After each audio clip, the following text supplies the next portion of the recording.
Okay, welcome back. Solo roll Mangging. Last time, we sadly, tragically, and abruptly ended our little Shadow Dark campaign aboard a boat against some smugglers. We did quite a number on them, but one wild man with a sword and a hook managed to wipe out the team. TPK on the boat. So, instead of starting up fresh characters in that campaign, we're going to go back now, as I tend to do, I guess, after doing an initial look and then being like, I don't know. And then we go back, do another look to see if our opinion changes at all with some, further investigation. When I did my second look at Axe, I wasn't overly impressed with it the second time, as far as just playing as an actual game, but as a resource to steal from for other games, it's pretty phenomenal. This time we're returning to Tales of Argosa, which is getting a lot of praise from the handful of people that are aware of it. We did the initial look at it, trying to play through Ironwood Gorge, and it ended up being more of a lesson in frustration, because I was trying to strictly follow their Hexploration rules and some of their other rules that ultimately I just do not like and have no interest in. This time we're gonna take another look at it, but I have tweaks. I have some changes I'd like to make, hacks. And I am in no way saying that these hacks and these changes and all that sort of house rules are a strict improvement. Like all hacks, changes, house rules, modifications, whatever, third-party stuff, it's all subjective. So these are things that I prefer. These are going to be changes that I enjoy more compared to the game as written. But I will certainly acknowledge that the game as written is relatively cohesive for what it's trying to do. And it's, it's just a subjective thing. So, some people might prefer my changes. Some people probably would not, and would not agree with them at all and say, make your own game, asshole. All that sort of stuff.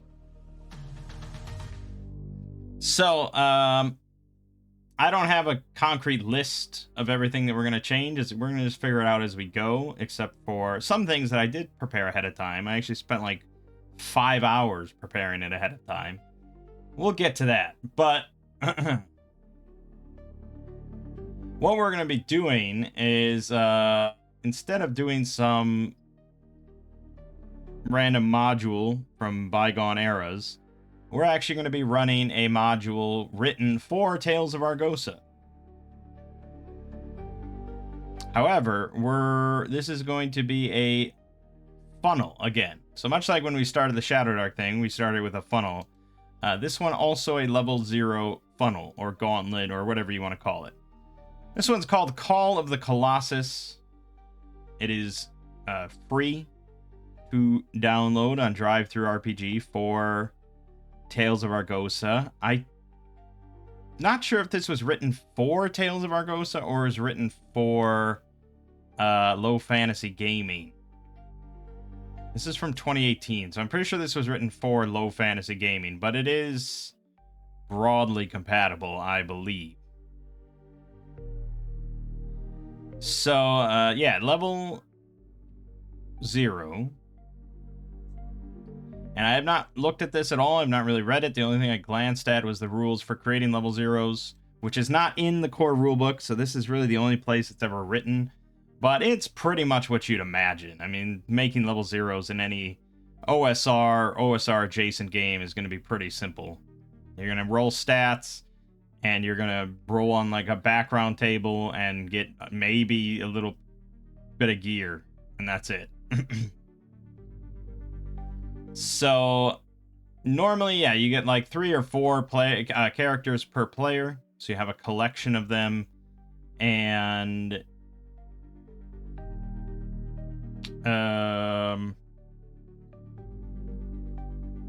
sort of depends on how you want to run things.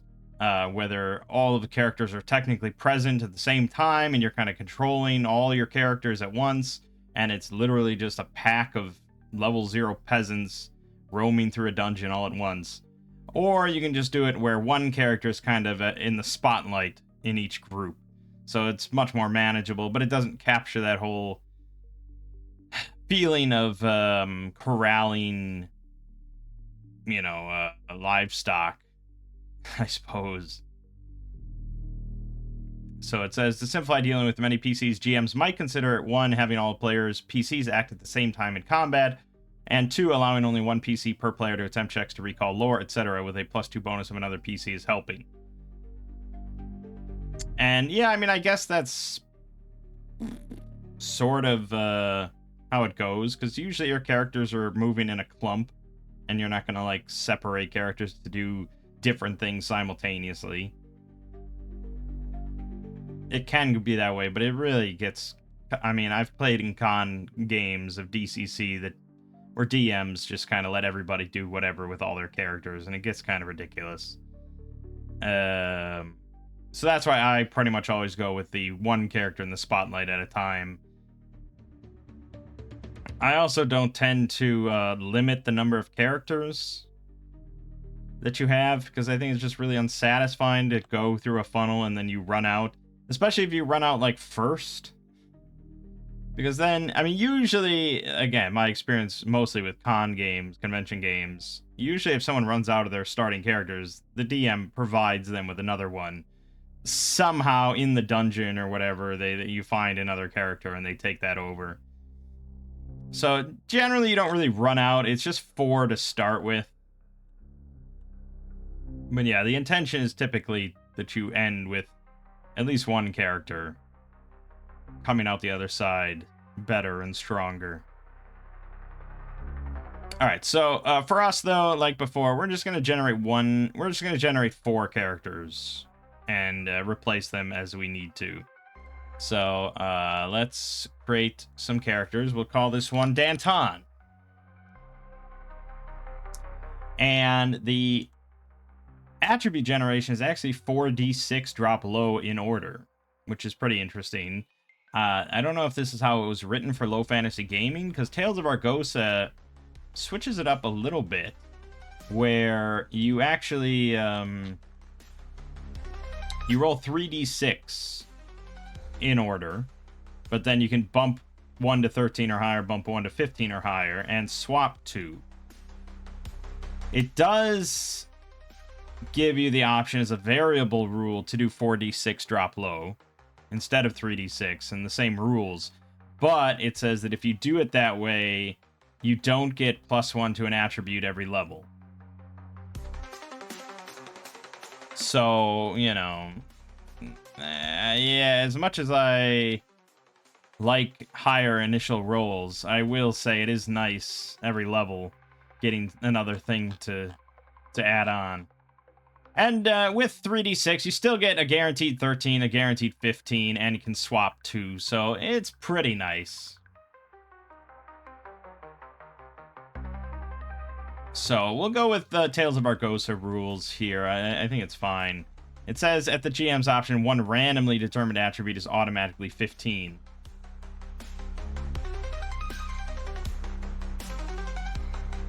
It says determined before rolling the remainder. So you'd pick 1 thing on this list just to be guaranteed 15, and then roll 3d6 for the rest. Yeah, I think that's a fine way to do it. So we'll just do a d8 and reroll any 8s we get. We got an 8. Okay. Hold on. There you go, 3. So this person's con is going to be 15. And then we'll roll 3d6 6 times. 14, 16, 7, 10, 12, 11. That's pretty solid, actually. That's really quite solid. I hope Danton goes far. The only bummer is his 7 int, but hey, fighter can have 7 int. Okay, starting with a 16 dex. Pretty impressive. Okay, and that's Danton. He's going to have, then, 4 luck, and HP is 4 plus his con bonus. So he's going to have a total of 16. Now, I can't change his max health. It doesn't allow such things. Why? Because fuck you, that's why.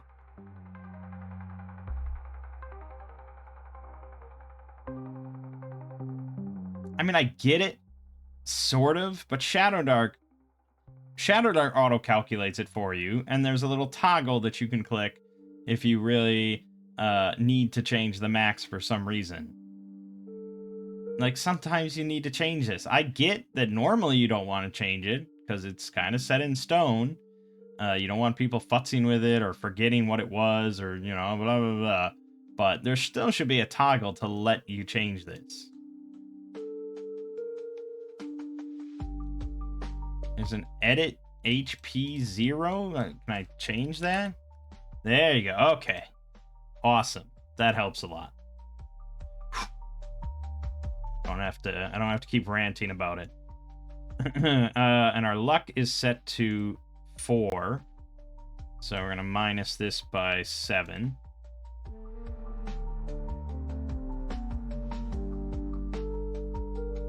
We have no class attack bonus, reroll, pool, or skills, but we do get to roll on the background table. And we roll for some bonus gear. So for background, this is going to be D6, D6, 2, 4. Brigand. We start with a short sword and an ale flask. Dude, Danton is... He is fucking cooking, man. Brigand. And gear. Oh, also weapons. Melee. Short sword. Yes. And the ale flask. It's probably not going to be written here, is it?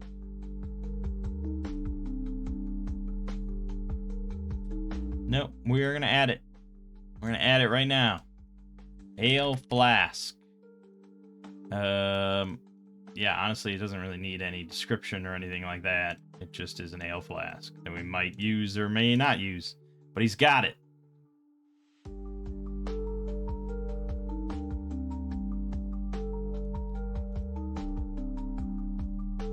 You can also disarm as an option if he rolls a 19. Okay. Also, race is important. He's going to be... Should I roll? Or do we want everyone to be human? Yeah, I guess we'll roll, because most likely it's going to be human. So this is a D... Fuck. D12. Alright, that is a human. Okay. And then he also gets bonus gear. You see one piece of bonus gear. It's another D6, 14. Fire blood poison, 1 dose. That sounds pretty rare. That sounds pretty uncommon. That sounds like not in this thing. And I'm supposed to just know what fire blood poison does? It's probably in the original version and we don't get to know. Okay, I don't know. Yeah. Ooh. I don't think I'm going to find out what this does. Oh, wait a minute. Wait a minute. They have the whole PDF on their website for free. That's pretty wild. Well, then we will know what it does. Okay. Fire blood, it's applied by injury, causes 2d6 damage plus 1d3 strength loss. Luck con save for half. Excellent.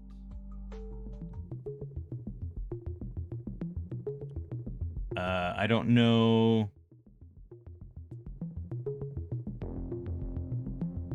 Applying poison to a weapon takes an action and remains on the weapon until a strike is delivered or 1 minute passes. Okay. Well, wow, I'm surprised we found that information. So we're going to make this as an item. Nope. Fire, blood, poison. 1 dose. Kabang.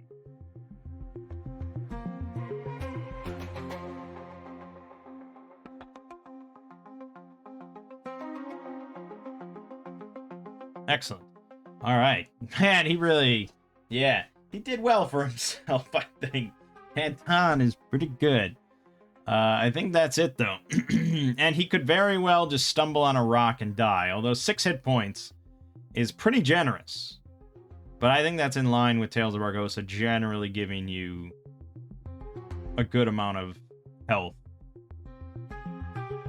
early on, and then it kind of levels out. So that's fair.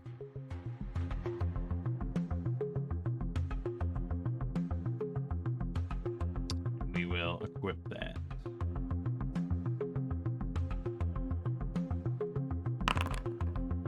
Look at that, he rolled a 19.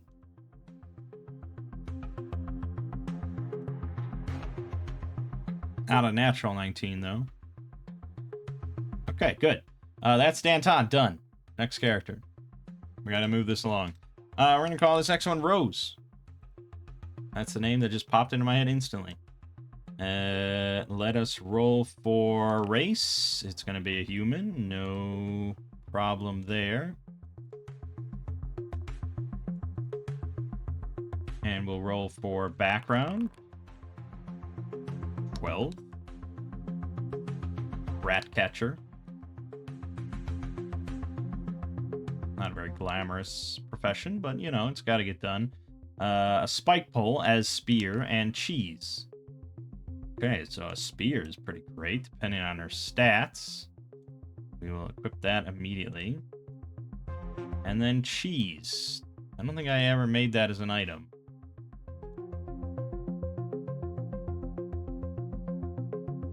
I gotta, though. I mean, it has to exist. Just all I have to do is type in cheese, close that, and throw it in there. Okay, and we gotta do stats, but I'll just do bonus gear real quick. 3-6 is a lantern and 2 oil flasks. Oh, that's a good one to grab. We will go with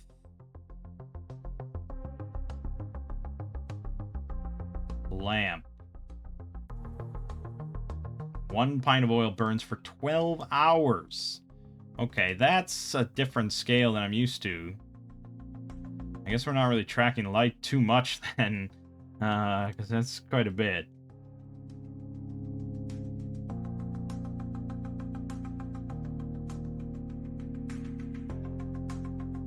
Very good, very good, very good. Okay, stats. So we're going to randomly determine 1 to be 15. It's going to be her int. All right. And then 3d6 down the line. 3, 3, 3, 3, 3, 3. Okay, not looking like much of a fighter. We may hand that spear off to someone else. Good, decent con, though. Really... Wait, why did I put int at 14? That was a typo. 15 perception, 13 will, and charisma. Okay. She's got double 15s. Obviously, she's leaning towards a magic user. But she'd be fine with, like, a ranger or something as well. Decent perception. We'll see. But, yeah, needless to say, the spear, not so hot so.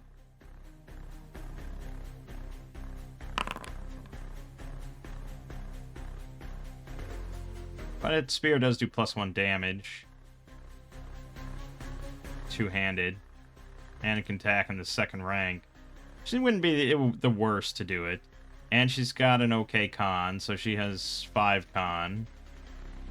So this will be -9 to be 5 health. Crit range of 20. And her luck is the same as everyone else's. Okay. Is that it? I think that might be it. That feels like it. We got the background, we got the bonus gear, we're good. Simple. Rose is done. Next. Let's go with Villagrad.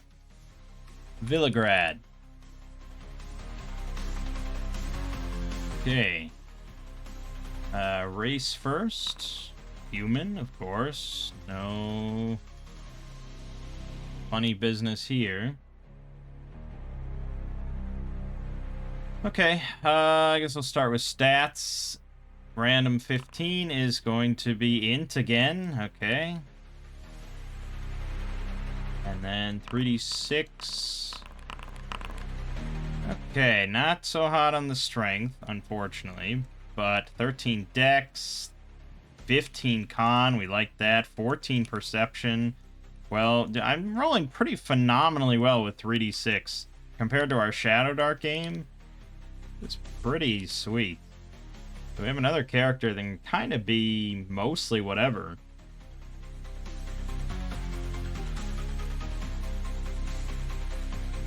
Yeah, it's pretty solid. So he's going to have... Let's see... His con is 2, so he'll have 6 health as well. Very nice. Might hand him the spear, but we'll see what he gets. So his background is going to be 2-4, which is a brigand as well. We got 2 brigands working together. I guess that's nice. I guess that's nice. So he gets the short sword, and he also gets the ale flask.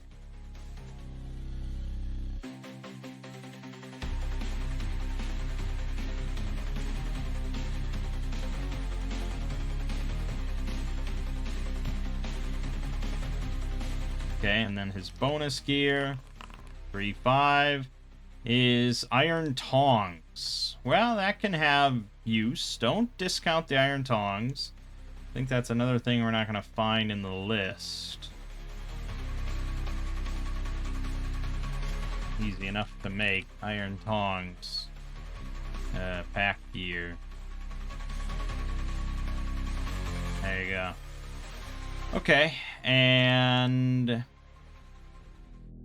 that's pretty much it. I'm pretty sure. Yeah, I mean these are meant to be pretty quick. Last character we're working with. Let's go with God.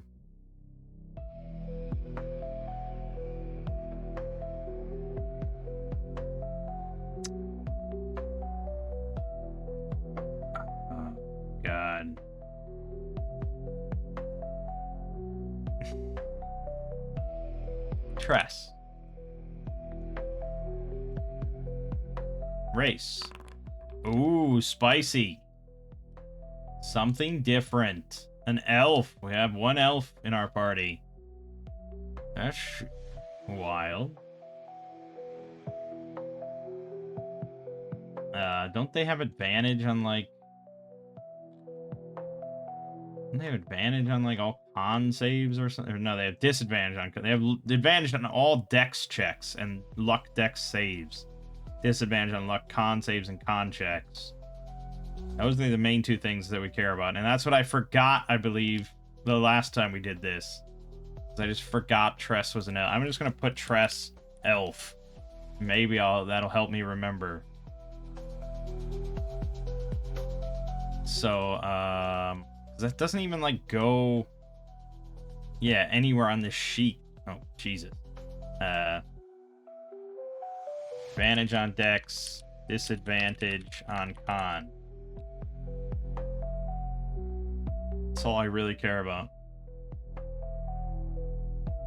Alright. Then, background. We'll do that real quick. 6-3.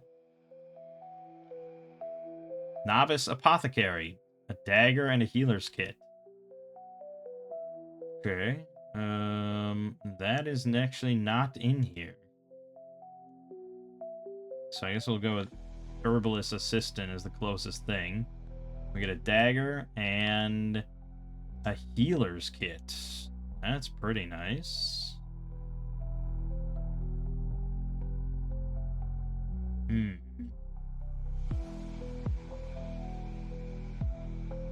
Healer's kit. That's a rare gear. May assist with recovery during short rests. Yes, yes, yes. Okay. Let's do stats. Guaranteed 15 will be Dex. Alright, that's good. That's good. Boom, boom, boom, boom, boom, boom. Holy shit. These rolls are... I hope all these characters survive, because we got some damn good ones. 12, 12, 13, 15, 10. Look at that. 15 strength, 15 dex, 12 con, 13 perception, 15 will.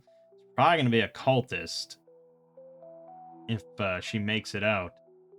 Pretty juicy, but unfortunately, con, she doesn't get a mod. So we're looking at, No, you idiot. We're looking at 4 health.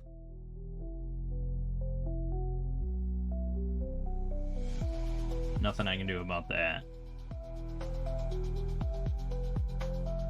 Alright, I think that's everything. That's our 4 characters. Now, these sheets are wider, I think, than the other ones.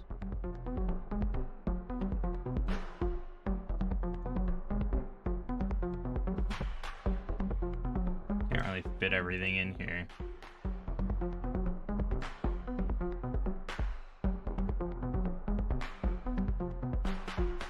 Yeah, there's got to be a little overlap. It's definitely going to be overlap. Can't fit everything. Shit, that's annoying. Why are they so wide? Like, this would never be a problem if you're just controlling your one character, but I always got to do 4. We get the idea. Yeah, Shadow Dark sheets are definitely more compact, but they also don't need to display as much information. So I understand it's a bit of a conundrum. Also, we're level 0, by the way. Don't forget it. We are Scrub Lords. Okay, I could rearrange gear, though, if I wanted. Because I think the spear's gonna be our best weapon. But also, we want someone that's gonna be in 2nd rank, so... I think probably we want to give the spear to Tress, because she has the lowest health. And we'll give Rose the dagger, so we'll do it that way. Whoops, whoops. Alright, that's what we'll do.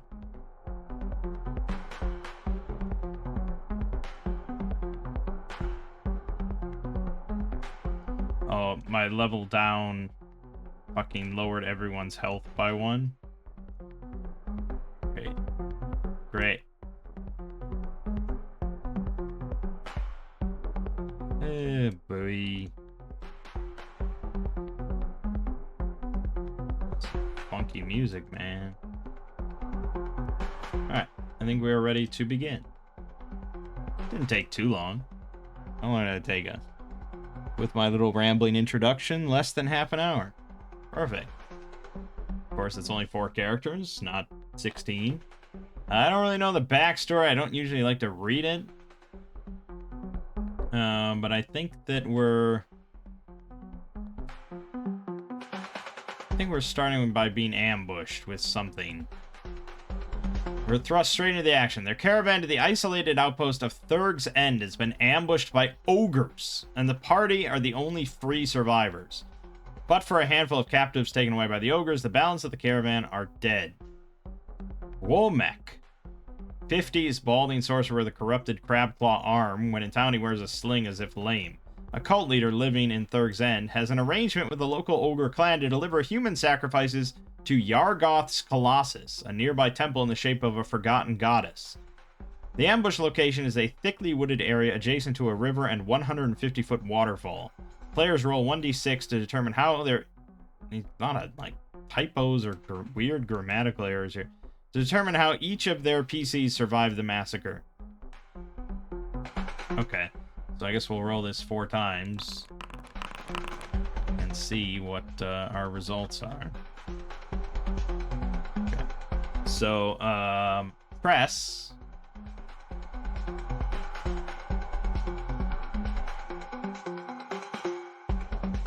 Unbeknownst to the rest of the caravan, the sorcerer Vorgrist was secretly among them. Unstable magic caused purple vapors to envelop the west flank, enabling Tress to escape into the trees, but not before inhaling some of the foul mist. Con check or roll for a moderate madness. And bags under eyes turned purple. Vorgrist himself choked to death. Alright, so Tress has to make a con check, so she's got to roll 12 or under here. She failed. So now she's going to roll for a moderate madness. Great. Madness.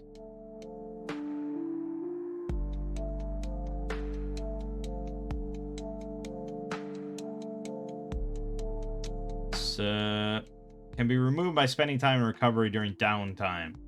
So this will pretty much just be... My plan was to do, like, kind of a time skip after this. For reasons that I'll get to. But yeah, so this will just be present during this adventure. So we gotta roll a d20. 2. Night terrors. You find it hard to achieve restful sleep. When you wake in the morning, a luck con save is required to avoid being fatigued. Yikes. Now that is not... No, that isn't... The madness is not at all in here. So we'd have to put that in her notes. I don't know if it's a setback or not. Oh, no, that's for being injured. So no, they're not represented here. So, night terrors, luck, on, save in morning to avoid fatigue.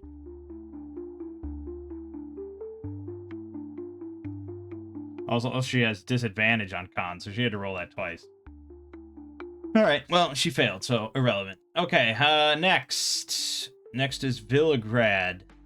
Villagrad is a 2, and so is Danton, the 2 brigands. They stick together, man. Left for dead on the battlefield, rolled off a corpse pyre, accidentally missed by ogre scavengers. Presently playing possum, hoping for an opportunity to escape into the forest. Lying nearby is the body of a favorite pet, uncle, auntie, niece, or nephew. Wow. So we both lost... Maybe we're relating. We both lost, like, our favorite uncle. I guess that works. That's really to drive us towards revenge, I suppose. We were ambushed. We lost our favorite uncle. We want blood. So that's a lot better than getting madness. And then Rose. Driven, fell, or jumped off the edge of the waterfall, plunging into the river below. Blind luck allowed them to survive when many did not, including the PC's parent, partner, child, or other ward. Okay, we lost... Child seems kind of grim, so we lost... Rose lost her dad or something, which is also pretty grim. Also, luck got reduced by 1 as well. Damn. Okay, so... But I assume we're all together at the start of this, I would imagine.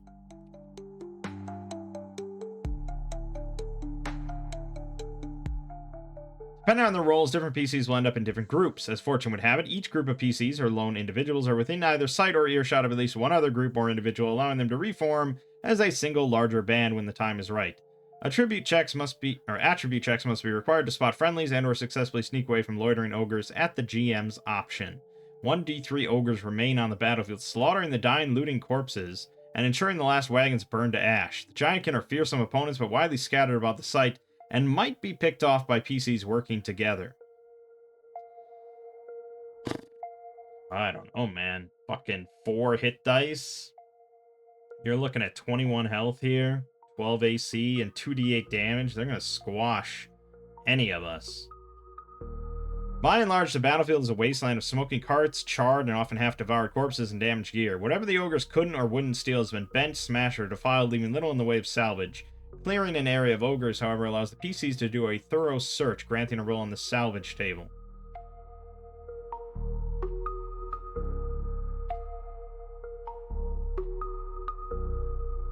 So that's the question, I guess, is can we kill an ogre, and do we want to even risk it, or should we just run away?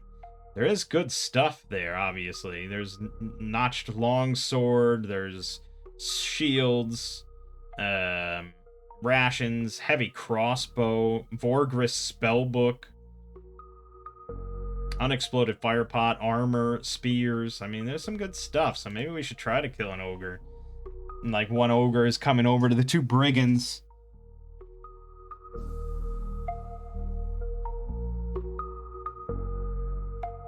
I don't know why the other 2 would, like, come back.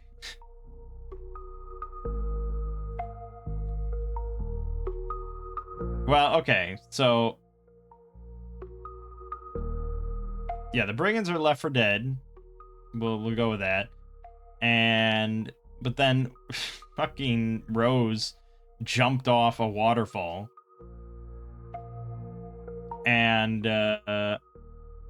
Tress developed a madness. She's got night terrors, coughing up this fucking purple vapor. She ran into the woods. So maybe they reconvened, and they're like, we should go and maybe look for survivors, and they sneak up and they see ogres loitering around, and they're standing nearby, but then they see the 2 brigands suddenly rise up to stab an ogre. So, what was Argosa's surprise rules?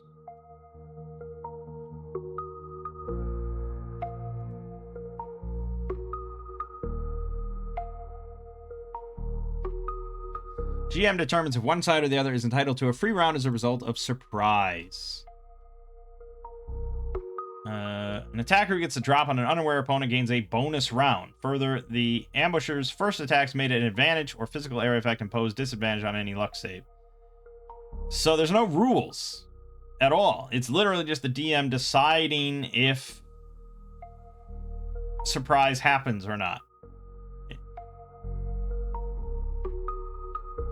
Which probably means that you're meant to adjudicate it through, like, stealth rules. Something like that. So you're meant to do, like, yeah, stealth versus perception. And so if we win that, then, you know, then we get surprised. If we don't win that, we don't get surprised. And that's pretty much what they intend. It's sort of very modern. It's very 5e in that way compared to a lot of OSR games. Attribute checks are pretty big. So let's have one of our brigands roll Dex. It's going to be Danton Extraordinaire. So he's just going to roll versus Dex. He got a 10, so it's a margin of 6. And then the ogre is going to roll versus a margin, or versus perception. So they have a perception of fucking 7. Okay, so he failed. So we definitely succeed on our stealth, and we'll just do this as a group roll to move things along. I mean, I can roll if you really want me to, but we still succeeded, so it doesn't matter. So we're going to get a surprise free round on this guy. Rose and Tress on the outside won't get the free round, but they'll come running in and join us for the following round. So, yeah, Villagrad is going to roll his short sword. We get advantage on this. Just on the attack roll, normal damage. Okay, so we ended up rolling a 10, which is abysmal. So that is a miss, unfortunately, because they have AC 12. And then Danton, though. He's the man. He's the man. Advantage. Go. Ooh. Natural 19. We could disarm this thing of its club. So we do 2 damage to it, which means it has 19 health left. And then we're going to roll on the blade trauma. Or disarm. But if blade trauma, I mean, we could just, like, slice his throat.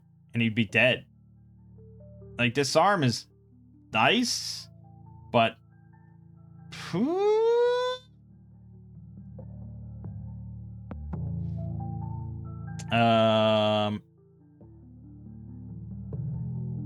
yeah, we're gonna roll on the blade trauma. So I'm gonna roll D12 for that. 3 is not very good. Oh, I should get that, the GM screen. So now I have to find trauma. There it is. Blade trauma is 3. Impaled. Target is impaled, suffering automatic weapon damage at the start of their turn.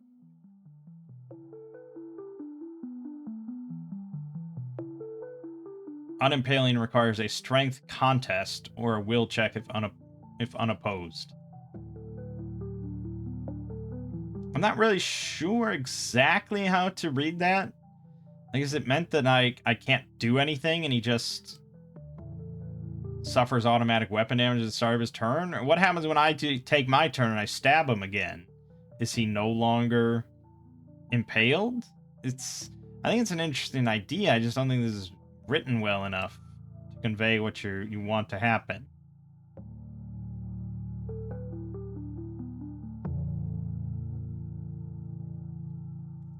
Yeah, it's a little vague. Hold on just one second. I joined the Discord for Low Fantasy Gaming.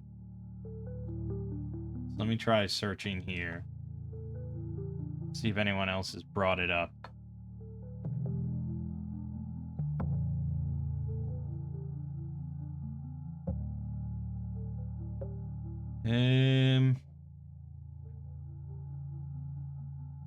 Nope. No one has brought it up, so I have no idea. We'll have to just make a ruling here. I think pretty much we can just keep going with our turns, regardless. But he gets a free sort of strength contest. The only thing is, will check if unopposed. That I'm not really clear on. Oh, maybe if you, like, fall onto a spike or something and you have to roll blade trauma and you get impaled or something. Or maybe you don't even roll blade trauma, this spike just does this effect. Then maybe it's a will check. I don't know, I'm not sure exactly, but he's definitely opposed. Okay, so he'll just take D6 damage at the start of his turns until that happens. But a strength contest, he's likely to do that. All right, so now it's proper combat. So we go back to initiative, and I need to double check the rules there. One PC makes an initiative check to represent the whole party. Right, oh yeah, okay, yes. Do we think he's a heavy? Just because he's a big fat ogre? Do we count him as a heavy?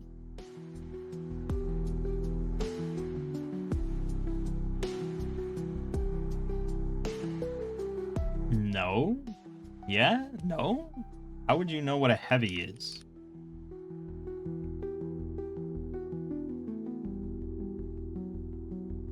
Oh, it's a trait. Okay, heavy. Okay, so it's like...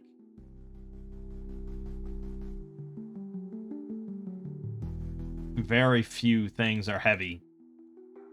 The lake worm, which are 18 feet long. Human guards. Apparently, captains can have a heavy ability or class levels. Random heavy ability. Heavy is an extra strong example of an enemy type, but something less than a full boss. Oh, okay. So these are like mini bosses then. So any enemy can be a heavy if you want to do this, where they are faster. You have to get a great success to go before them. They're increased health by 50%. They may make a luck save to completely negate or mitigate any adverse spell, ability, exploit, or other effect, even though a save is not normally allowed. And a heavy is immune to major exploits until wounded. Yeah, exploits. Why we're not throwing pocket sand? We gotta throw pocket sand. So let's go back to the pocket sand rule, which I think is just a opposed dex check, from what I recall.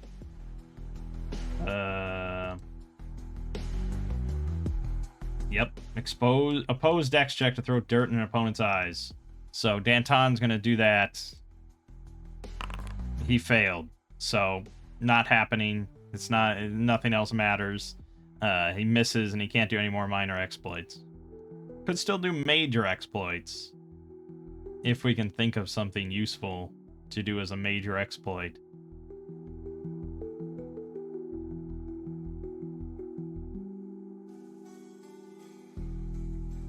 Yeah, I mean, like stabbing something in the eye, it's pretty good.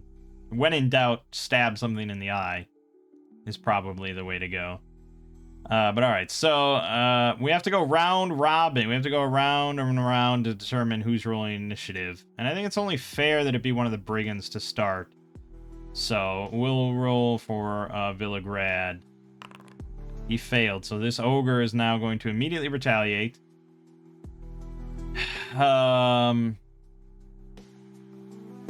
And it's going to swing at... Can't risk Danton. He's too valuable. I'm sorry, man. It's got to be Villagrad. I refuse to target Danton unless I can help it. So this is going to be against Villagrad.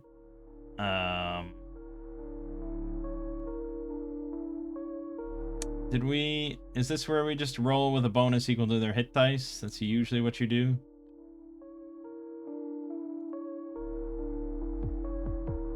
Yeah, okay. To a max of plus 12. Oof. Alright, so this is going to be plus 4 versus Villagrad's AC. He's very likely to hit. He did. And he would have hit anybody. So there was no saving it. The only thing that would have saved it is that fucking dust in the eye. Pocket sand, man. Alright, so now we roll 2d8 damage. It's possible he lives, just very unlikely. Whoa! Holy shit! He survived. Oh, also the ogre takes d6 damage. Okay, 3. So he was at 19. And now he's at 16. Okay, and he's going to make the opposed strength check. So his strength is 19. So he succeeds by a margin of 3. Oh, Danton crit. So that thing's very much still impaled.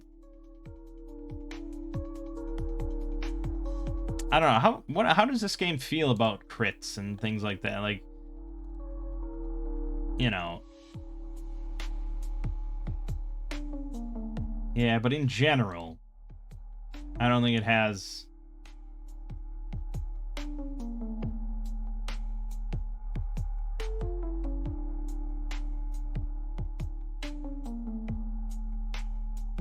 I don't know, Tales of Argosa does strike me often as a pretty flexible game, very kind of narrative game. And I could see just doing stuff. My thought was, okay, I rolled a 1 on this opposed strength check against the ogre while impaling him, and I was just going to roll another impale damage because of it. And I was like, oh, there's nothing really in the rules that supports that, but it also just feels kind of like that was my immediate thought. But I also tend to move away from doing things based on crits and fumbles.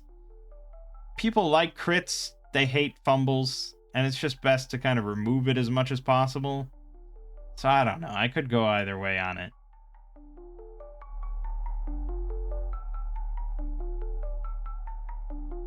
Because what would happen if I had rolled a 20? What would I have done? By the rules, it's just, okay, he's no longer impaled. If I wouldn't have punished Danton because he rolled a fumble, I really shouldn't reward him because he rolled a crit. That's sort of my thinking here. And I don't know what I would have really done if he rolled a fumble. Like, am I going to get a free hit on him or a free tack roll on? Like, I'm not going to do that. So I guess we'll just leave it. It was a good success, but, you know, that's all. All right, so now we get to all go, thankfully. So Villagrad is going to counterattack. Miss, of course. Danton will counterattack.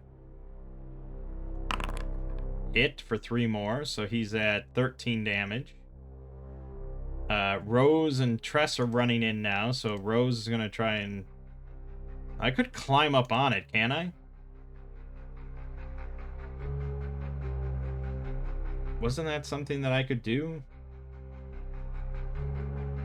What game am I thinking of where we talked about climbing up on something?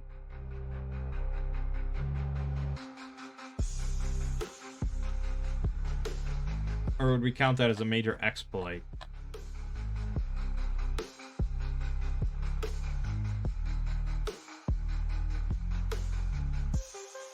Maybe I'm thinking of Weird Wizard.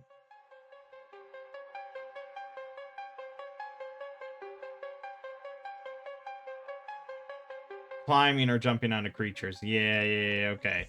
Yeah, I was thinking of Weird Wizard, which had a specific mention for climbing onto creatures. You can definitely do it in Tales of Argosa, but I think we'd rule it as like a major exploit. To climb onto like the back of his head and start stabbing into his face or something. That's probably a major exploit. So she's just gonna roll her attack and then we'll go from there. Oh, I guess I could have had Danton roll a major exploit as well. If we wanted to stab him in the eye. Which is pretty good.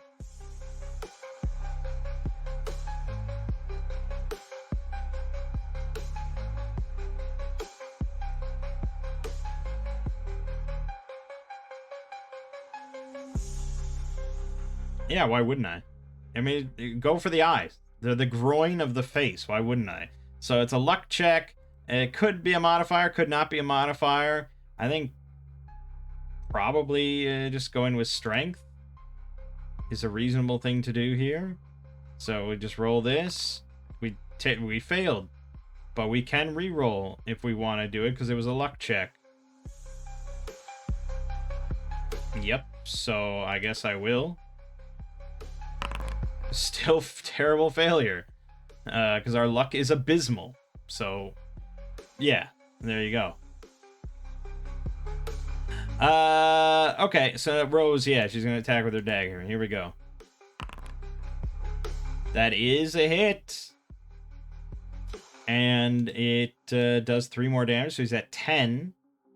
Could roll. I could do pocket sand. But it seems pretty unlikely.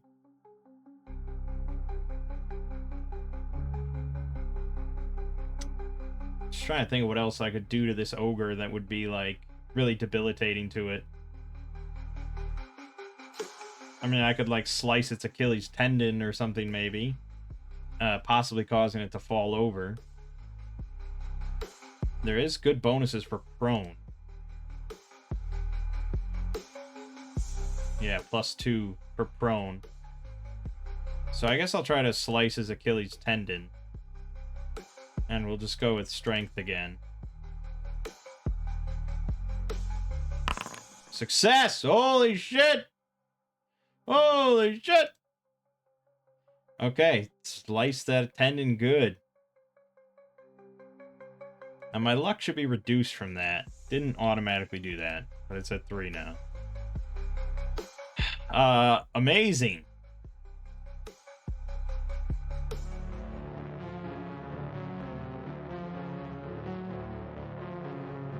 Yeah, major exploits may affect more than one target, can result in very serious permanent effects, including death. So we sliced his Achilles tendon open, and he tumbled down to the ground. The thing is, it's like...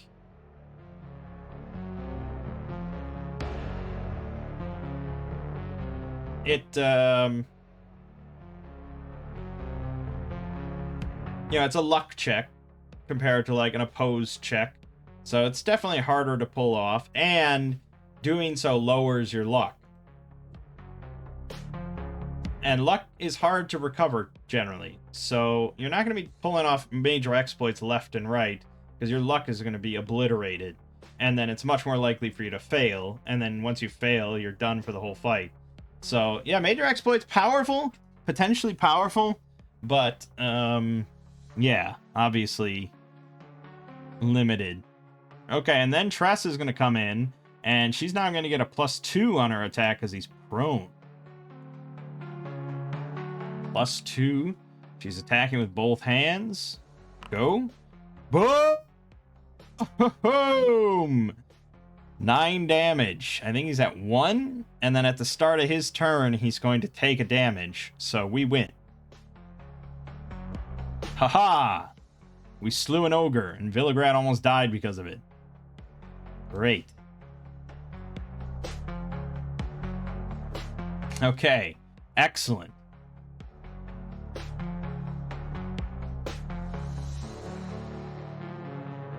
Clearing an area of ogres, however, allows the PC to do a thorough search, granting a roll on the salvage table. Now, does that get us 1 search for the whole group? Or do each of the characters get 1?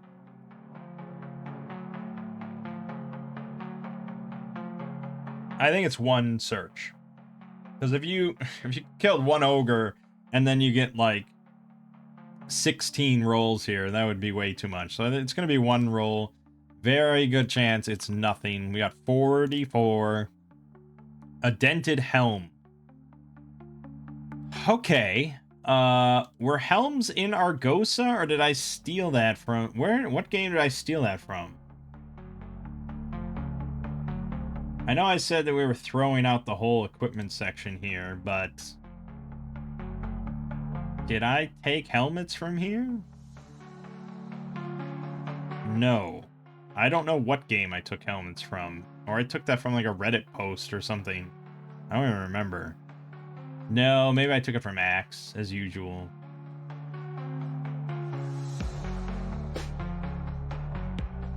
Helmets. Blah, blah, blah. And closing.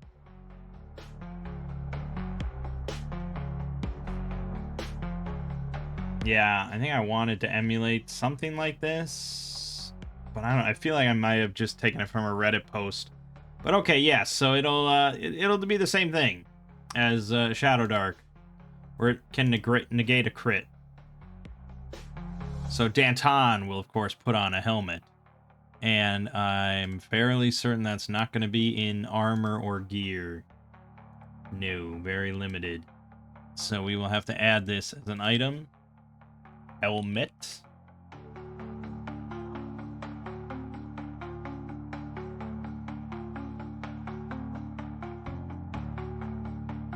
Negate 1 critical hit. This is gone battle gear, blah, blah, blah. It is a type of armor. It has no AC, nothing, nothing. It's all that. Well, I guess it is equipped.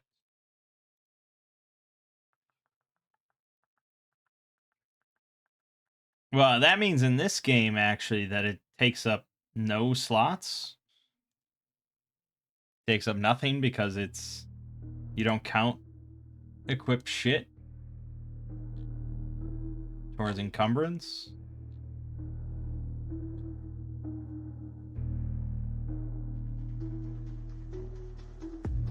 Worn clothing and armor are exempt. Ooh, damn it. That fucks with it a bit more. I either have to put it as battle gear and not as worn armor, or we have to come up with some other downside to wearing helmets. Interesting that they included our helmet in this scavenge list, but let me check on the Discord, see if anyone else has brought it up and has something to say about it.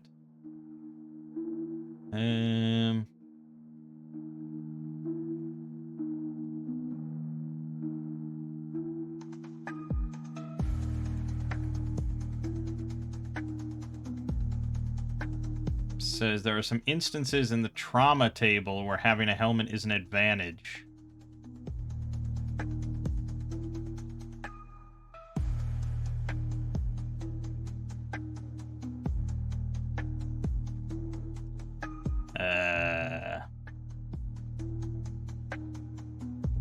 Okay, hold on. Here's an alternative armor document that someone put together that has rules for helmets. Optional helmet rule. If using this rule, reduce the AC of all medium and heavy armors by 1 and cost by 15 gold. And then you can buy open helmets or closed helmets to increase your AC by 1 or 2. And if you're wearing a closed helmet, you have disadvantage on all perception checks.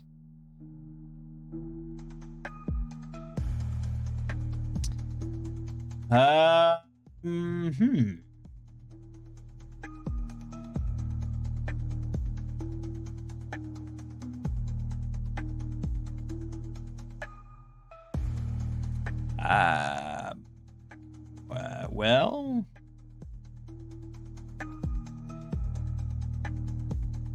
it's bookkeeping.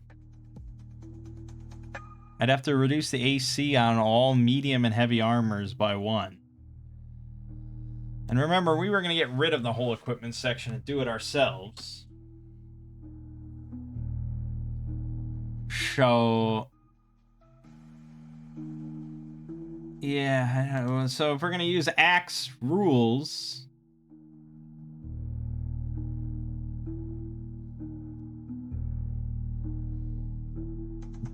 The funny thing is I still don't get what the purpose of a light helmet is.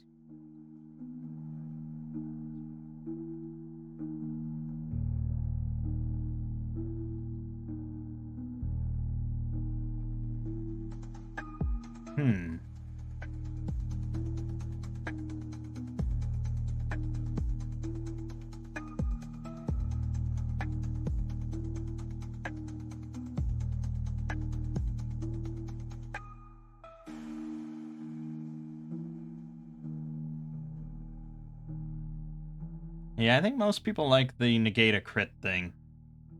And then it's damaged. It's typically what you're interested in. Hold on just a second. Because I'm also in the Axe Discord. So,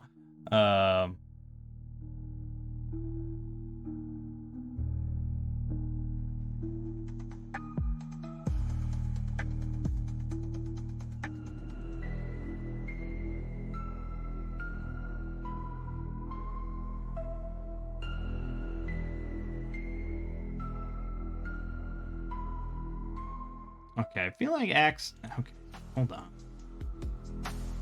Let me just search helmet here. There might be some other...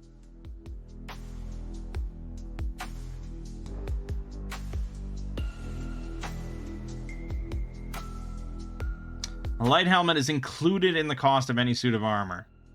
If a suit of armor is worn without a helmet, decrease the character's armor class by 1 point and its encumbrance by 1/6 stone. Okay, so it's just included as part of the armor. And you're assumed to be wearing it, unless for some reason you really need that 1/6 stone encumbrance. You can take it off, but it adds a whole 1 AC, so you probably don't.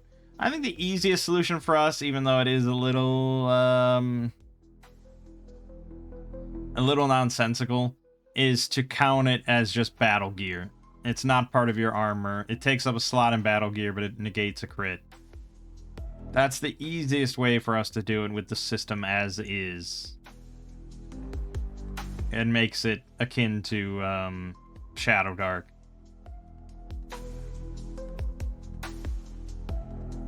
So yeah, we'll just go with that. Because then, you know, it counts your weapon as part of your battle gear. So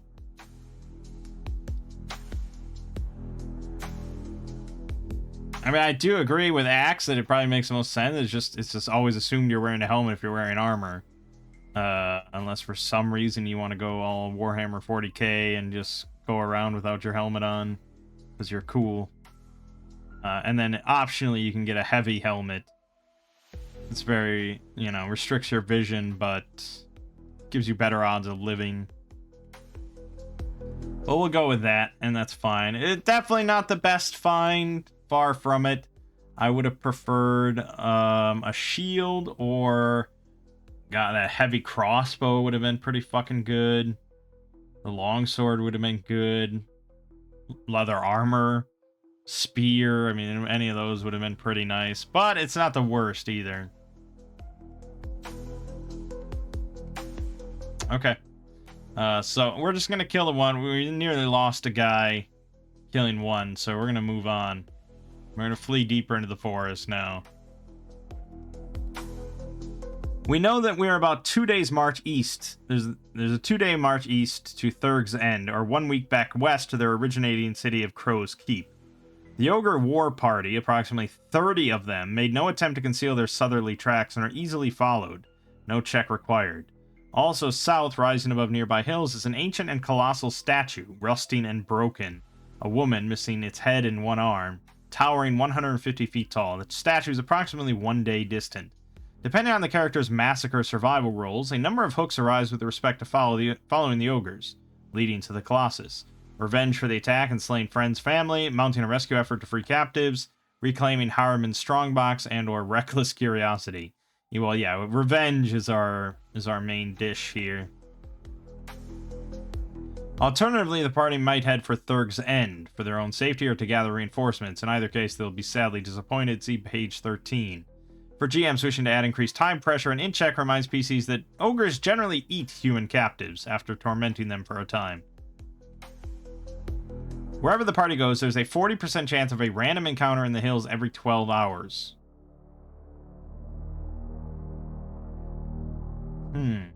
All of them sound pretty bad. So, obviously, we're going to follow the ogres.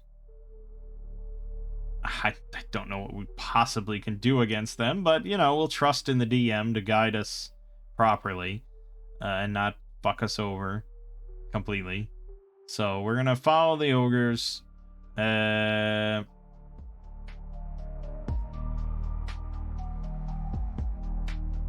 guess they went south.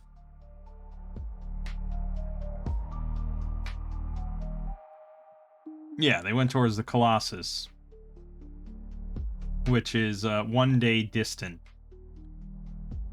So I guess we gotta roll. We're gonna have to roll twice on this. 1 day distant. Am I to assume that means it's 24 hours of walking away? Or if we just keep walking, rest for the night, and keep walking, we'll get there tomorrow? We're gonna go with 2 rolls here on the random counter table. Also, we're gonna short rest. And the only one that really matters to short rest is Villagrad, except that you might be able to get luck back.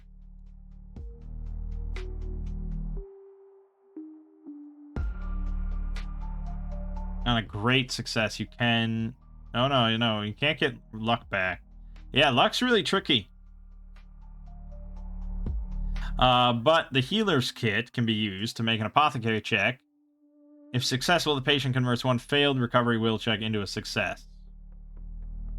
But I think it only has 2 uses. So I'm iffy to do that. But I guess let's have Villagrad do a short rest. Okay, he got a great success on 1. He could re-roll that one. He's going to recover half his lost HP, which goes to 3, and then, yeah, I think we said to simplify it, we were just going to do half again of what he's lost, so half of 1.5 at this point. Or no, half of 3, so it would be 1.5, I assume round down. Everything was round down with this system. So he'd recover 1 more. So if he re-rolls and succeeds, he could recover 1 more health. Is that worth it? Using up a reroll? Probably not.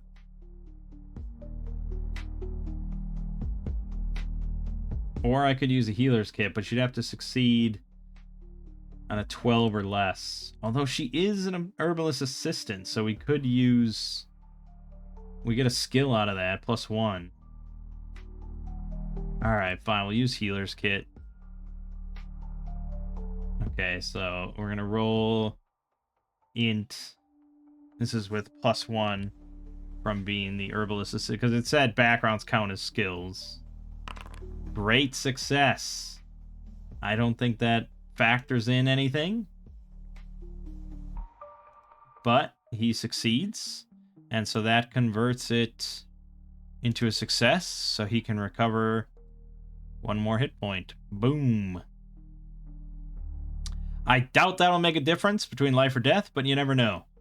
Okay, so we set off then. We're marching till evening, and we're going to roll a D100. If we roll 40 or less on this, we have a random encounter. We do not. All right. So now we spend the night. Honestly, I'd say that's probably another random encounter check, which is getting pretty risky, but I don't see a way out of that. I'll roll it again. We're still good, thank God.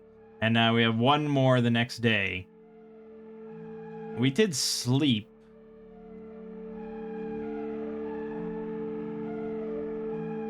But it's pretty uncomfortable conditions. We have no bedrolls, no nothing. We have no food, we have no water. We have nothing, man. I do have ale, though. I do have fucking ale. And you can sleep through anything pretty good with ale. So I'm going to make that argument to myself and drink my ale to recover 1 hit point from sleep. Good. Argument made successfully. Okay, last random encounter check. Fuck. God, now we're all going to die. This is it. It's a D8. 2. Fuck, it's the lone griffin. Hoping to pick up one of the PCs and fly away with them, dropping them onto rocks before devouring them. It avoids characters with long weapons such as spears. That doesn't mean it's going to avoid the group, it just means it's not going to pick up Tress. So we got to get stats for our griffin. Probably not easy. It's got 14 AC, 4 hit dice, 1d6 claw times twice, and a bite for 2d4.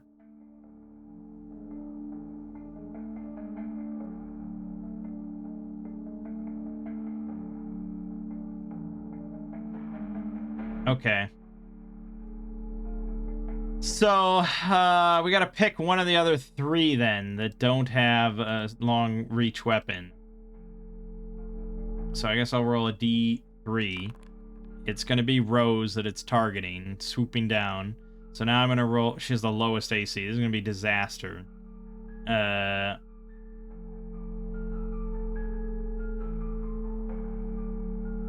So I guess we'll do this. I'm gonna roll an attack. It's very weird. It's just, like, it's not trying to just snap it or claw at us and kill us. It's specifically just trying to pick one up and drop onto rocks. So this is just, it's like its grab check, really. But I'll roll it with +4.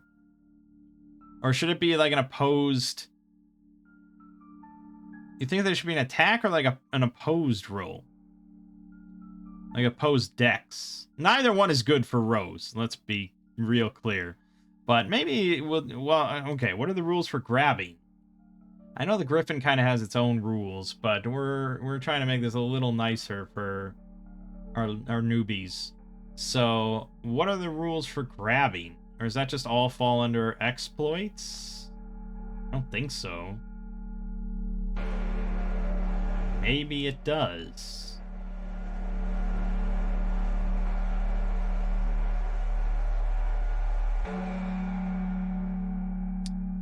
An opposed strength check to grab hold of someone with one hand. Yeah, that all falls under exploits. So I guess I'll do opposed strength. We'll do opposed strength check between Rose and the Griffin, which has 19 strength, of course. Everything in this fucking world does. So the Griffin's check is a 3. Okay, there's no way we're getting out of this one. She rolled a 2, which is really nice, but it matters for margin. And she is only down 7. It is down 16. So, sorry. It was a damn fine roll, but so was the Griffin's. So Rose gets picked up by the Griffin. And I guess I'll give the group like one turn to try and do something to stop this Griffin from just flying away with Rose and dropping her on the rocks. Alright, so I think it said... Damn it. Grabbed is a -2 to attack rolls. And you have to do another opposed strength check, no action. Okay, no action to try and escape. That's pretty good. Alright, so... Yeah, I'm just going to give all 4 of my characters one turn. So Rose is going to attempt the strength check again. She failed, so that's no-go. But that was not an action. She's then going to try and just stab this thing in, like, the neck. So she'll roll with -2. That's a fail. Because its AC is 14. Yeah, I can't apply the fire blood poison. Because that's an action.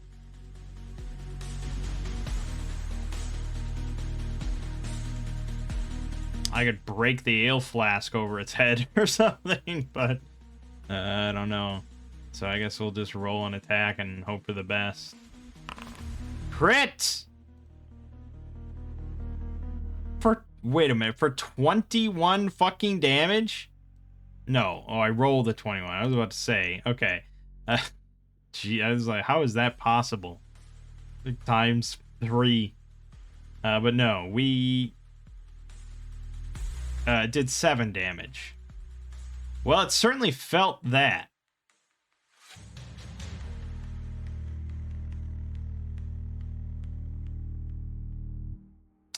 It's 4 hit dice, so that we're looking at around 18 health. So it's now at 11. And I can attempt like a minor exploit. So we could pocket sand it. It wouldn't like that too much. Or do we want to do something to, like, its wings? But I just have a short sword. I don't know. I guess I could hack into its wings to try and, like, slow its movement or make it difficult to fly or something. I guess we'll do that. I'll try to hack into its wing. Are we assuming that's a minor exploit? I guess it depends on what you're looking to do with it. Because minor exploits are all very temporary. One target, instant or short duration. Like 1 round kind of stuff. Yeah, so I guess I'm trying to just temporarily wound its wing real quick to prevent it from flying away. So we'll roll minor exploits, and this is going to be... Like, it's all pretty much sounds like it's all opposed.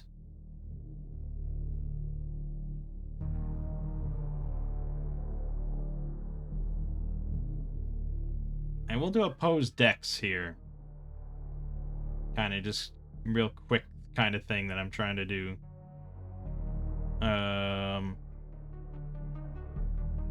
Well, its wings are kind of flapping, so it's an accuracy issue more than, like, power.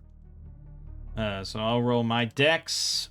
Ooh, pretty solid margin of 7, but it rolled a 4, so I think that's going to be a failure again for Danton's minor exploits. Unless its dex is really abysmal, but it's a bird. I wouldn't think so. Its dex is 15, so that's an 11. Alright, we tried. But again, it's at 11 health, so it is possible for us to kill this thing real quick. Vilgrad will try and attack it. He misses. And then Tress will try to spear it right through the neck. Because we got no other options here. Attack with 2 hands. Ooh. Damn, no blade trauma, but she did do 5 more damage to it. So it's at 6. It's at 6. That's pretty low. That's a third of its health. I think we got to make a morale check here or something to see if it's going to just abandon trying to get this thing out of here, this food. It bit off more than it could chew, clearly. And of course I will find the morale rolls somewhere. Did I like the morale roll? It's a will check with possible modifiers. Okay, we'll just do a will check for the Griffin. That's reasonable enough. And its will is 13. So we're rolling to get 13 or under. Otherwise, it will abandon Rose. Okay, so it's following through. So now I'm going to roll initiative.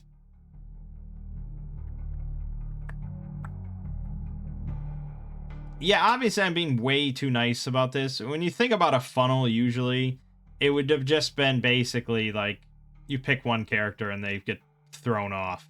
They get picked up and they fly away and they're dead.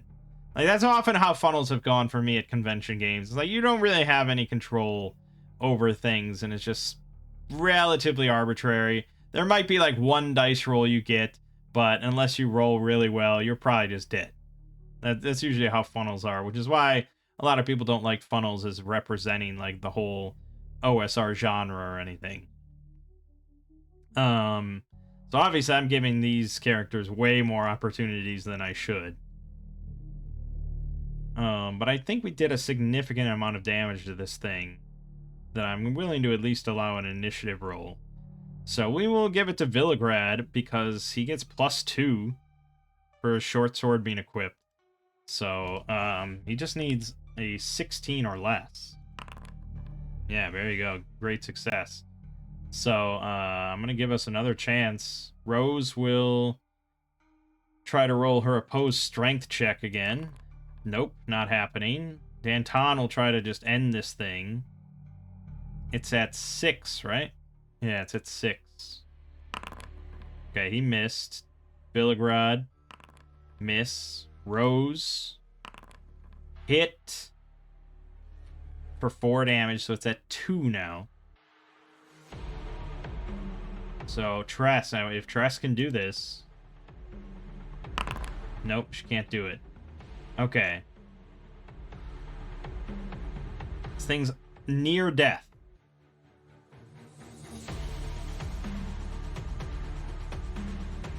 I'm gonna have to roll morale check one more time. I know, it feels like I'm really just dragging this out, but I'm trying to run it relatively realistically while not being just dickish about it, you know? And it's like, it's kind of ridiculous that we got this many attacks on it before it could fly away, but I'm imagining it's a bit of a struggle. It quickly got surrounded. You know, there's a lot of wing flapping and various things like that. Oh, also, fucking minor exploits I keep forgetting. So Rose will attempt to, you know, Rose will basically attempt to escape, like cut at its claws or something to try and escape using a minor exploit. So she'll roll another opposed strength. Okay, never mind. And then Tress failed.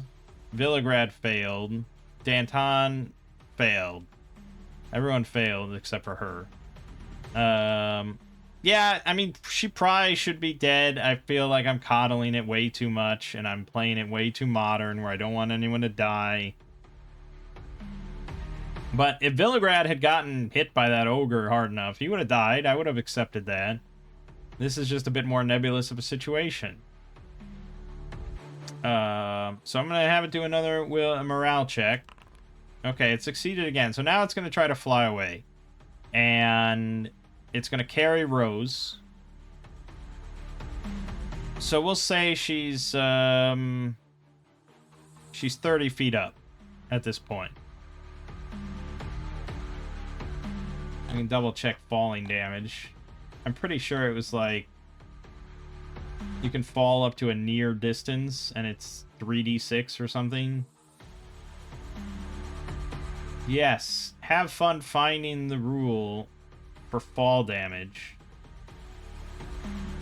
I'm sure it's in here somewhere.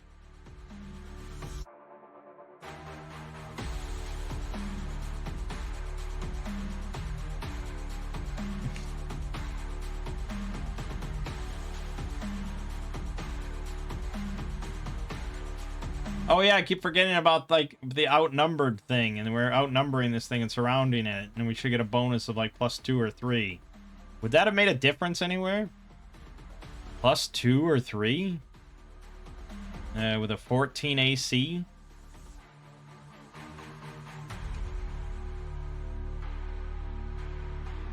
No. No one rolled within 12 or 11. Sadly. Okay, never mind. Really gotta try to remember that shit. Fucking fall damage. It's gonna be somewhere you never expect.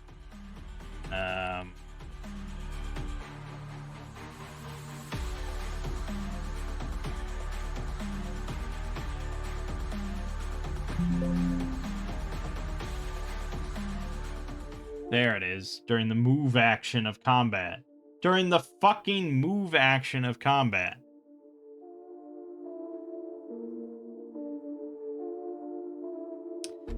Significant fall up to close range inflicts 3d6 damage and a 1d12 blunt trauma roll. Luck, dex save, or dex acrobatics check negates the trauma roll only. Okay. So, yeah, we're 30 feet up, and now we're going to roll initiative again. See if we can maybe save Rose. But it's going to flip over to Rose for initiative. She does have the dagger out, so she gets +2 as well. So we have a good chance of going first. Alright, we do. Even if we count as a heavy, which it isn't. So, she's not liking her situation. But it's, you know, it's either fall now at 30 feet or fall later on the rocks at like it's 60, 100 feet or something. So, yeah. She's gonna try to cut this thing. I guess. There you go. 1 damage. Except I think it had 2 health left. So it was at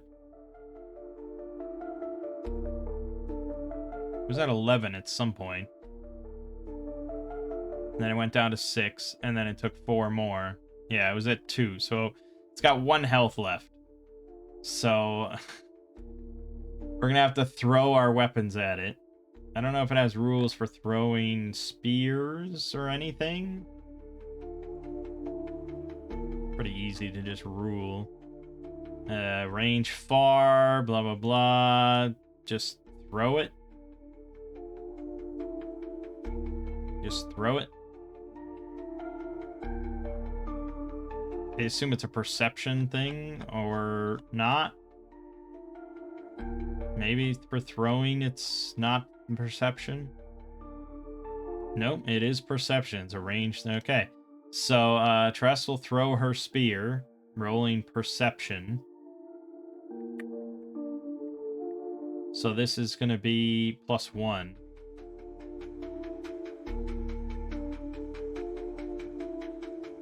So instead of a +2 from her strength, it'll be +1. So we'll just do -1 on this roll. And normal. Okay, so that's a miss. Throwing the short sword, I don't know if you even can, really. maybe with, like, a big penalty or disadvantage or something. I don't think it's meant to be thrown. And we have no other weapons of any kind. So it's not looking good for Rose. As much as I am buying as much time as possible, it is not looking good. But I'll allow it. It's just going to be a disadvantage. And he has +1 for perception. So disadvantage 5. Okay, and Danton, his will be at -1. Disadvantage, yeah, nothing. All right, we tried. So now it's gonna fly like another 60 feet up. At this point, I can't imagine Rose lives through anything. It's gonna be pretty messy no matter what. We'll roll initiative again. Okay, Rose gets her dagger attack. Nothing, and now we can't even do anything. She gets her free strength check, which I didn't do the last time, so this is for the last turn, so maybe there is a chance. Nope, she failed. Alright, now this is for this turn. Okay, she succeeded by a margin of 2. Which means that this thing has to roll an 18, 19, or 20. It did not. So, yeah, I think she's getting dropped. And then it's going to devour the remains. It's at 1 fucking hell. This seems really unfair, but it succeeded on both of its morale checks I gave it.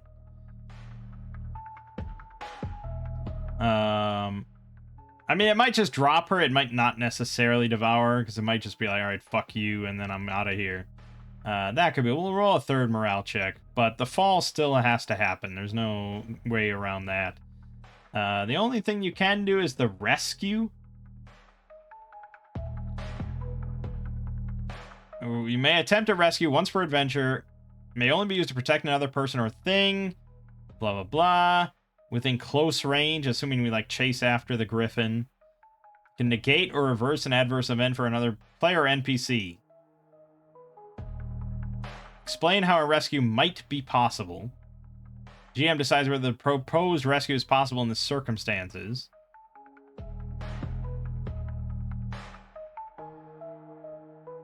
Yeah, basically no. Like, catching her... No. That will kill both of us. That is like a falling rock, you know, from 100 feet up. So that's just not going to happen. If I had maybe some sort of big tarp, maybe. But I don't think I have enough people to pull that off. So I kind of doubt any of that. So I don't think there's any rescue that's going to happen. So then there's the matter of damage, which it just says falls greater than close range are adjudicated by the referee. If we say there's 100 feet, that's 10d6 damage. And probably like blunt trauma +6 or something, you know, at the minimum. There's really no surviving this. On the rocks, I think she's just dead. And I feel bad because I hate to lose characters, but I think in this case, she is very dead.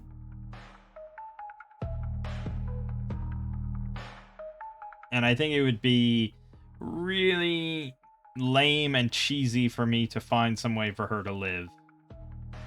Because if I did, like, say 1d6 +6 on the blunt trauma, the bare minimum is, oh, it doesn't really even make sense. She mangles her ear.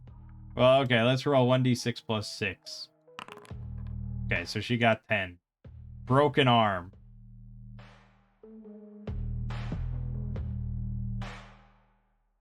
Yeah, it's a 100-foot drop. This is the whole point of it. This is for, like, smashing open tortoises. She's dead. Sorry, Rose. Alright, Rose is gone. We're gonna make up a new character to replace her. This will be,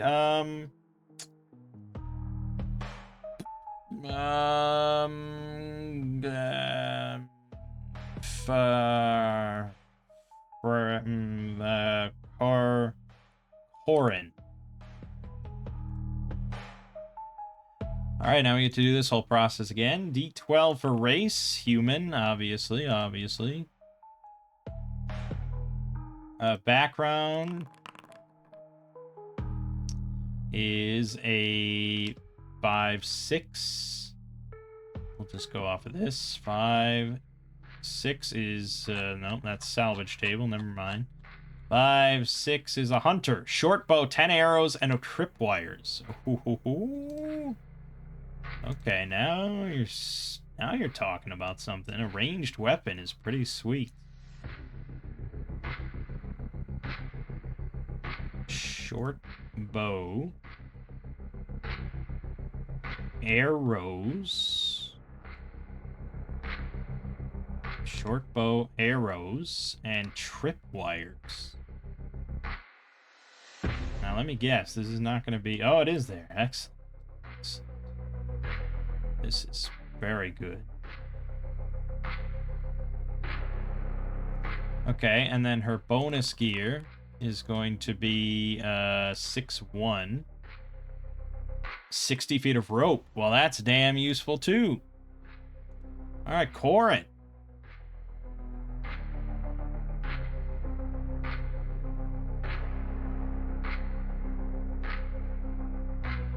Then stats. So random 15 is going to be 1, 2, 3, 4, 5. Perception, amazing. Perfect. 3d6. 1, 2, 3, 4, 5, 6. Also a 17 fucking strength. Good God, Corin. But a 5 dex. Well, good thing you're probably going to be ranged. 14 con is nice. 10 int. 6 will, okay. And 10 charisma. Alright, almost certainly going to end up being a ranger. -6 on luck. Con gives 1, so this is going to be minus 9. 5 health. Good. That's all good. That's all good. Everything there is good. And I think we're done. That's our new character. Awesome.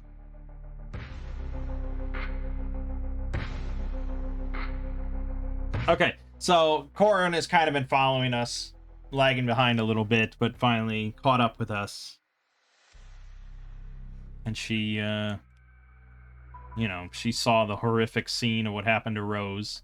But Rose is not useless, because she does have a dagger on her.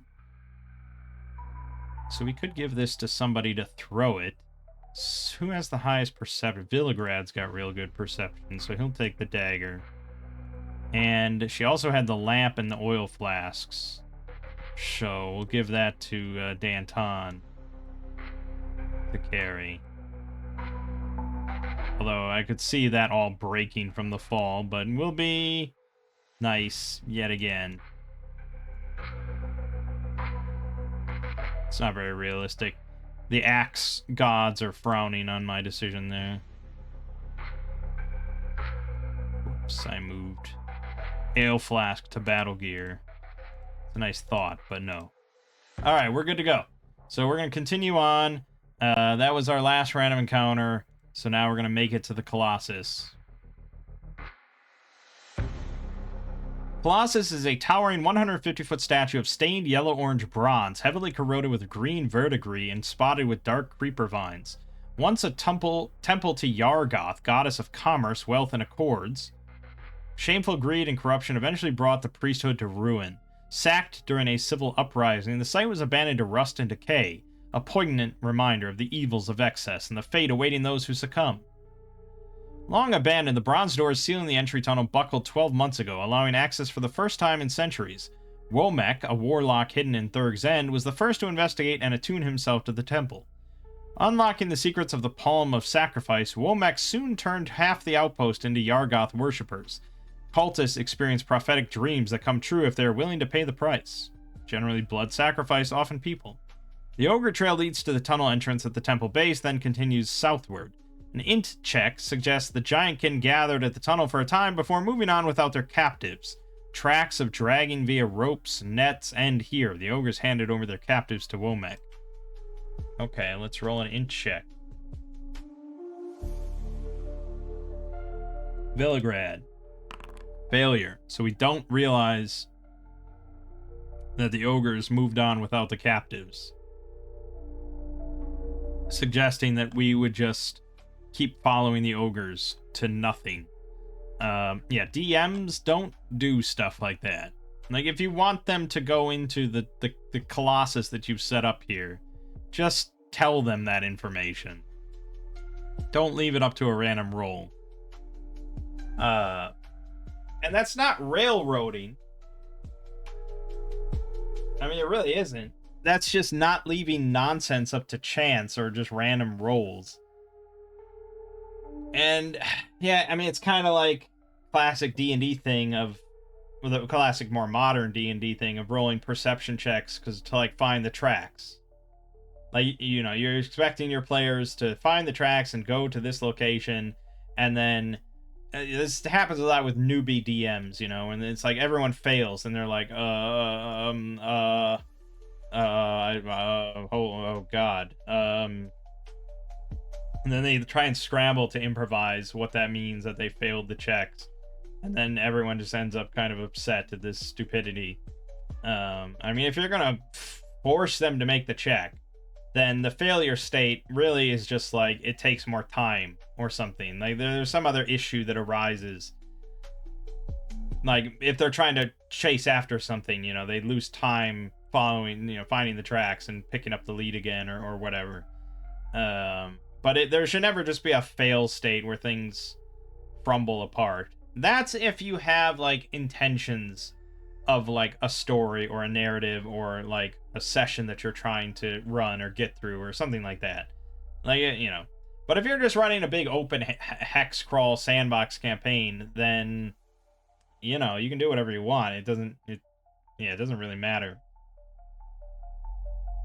But yeah, usually just like ultimate fail states like that where just nothing happens either way is not satisfying for anybody. So yeah, fuck that roll. We definitely noticed that the captives were dropped off here. So we're gonna go in. There are two entrances into the temple. The first and obvious entrance is the tunnel. Both entrances are protected by a copper gargoyle, which likes to perch between the Colossus's shoulder blades. The Guardian has keen hearing and will investigate any potential intruders. 14 AC. Like 16 health. 2 claw attacks at 1d3 plus 1, a bite attack, and a gore attack. Why not? 16 strength, 14 dex, 20 con. Can fly 60 feet. Natural 1 or 2 attack roll against the gargoyle requires a luck save or the weapon shatters. The second entrance is the door to Area 8. Heavily corroded, green, and discolored. Can be spotted from ground level with a perception check situated in the Colossus' right bicep.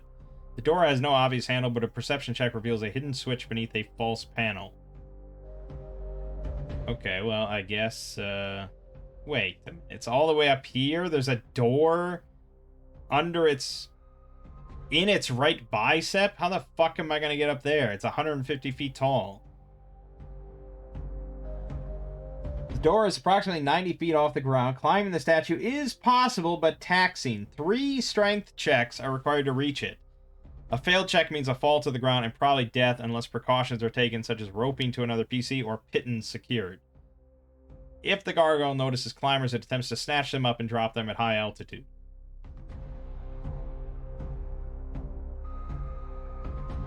Well, no matter what, the gargoyle is going to be coming for us, right? And this thing just seems like it's designed to butcher as many level 0 characters as humanly possible. Or inhumanly possible. But, I mean, it is killable. So, who's to say? I don't know how noisy it is. Likes to perch between the Colossus's shoulder blades.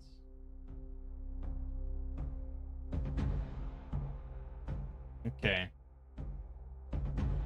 Would I give a perception check to notice the gargoyle? I don't see why not. If you get a fucking perception check to see this, like... door in the thing's bicep. I don't see why you wouldn't get one for a gargoyle. Copper gargoyle. So, yeah, let's give a perception check for that as we approach this tunnel. So we'll have Corin roll that. Success. Barely. Alright, so we do see the gargoyle, which means that we're not going to be surprised by it. And after our other encounter with a horrific flying creature, this unnerves us quite a bit. But as we approach that tunnel, I think it's going to start moving and swoop down. There's not much to do about it. We could try running in.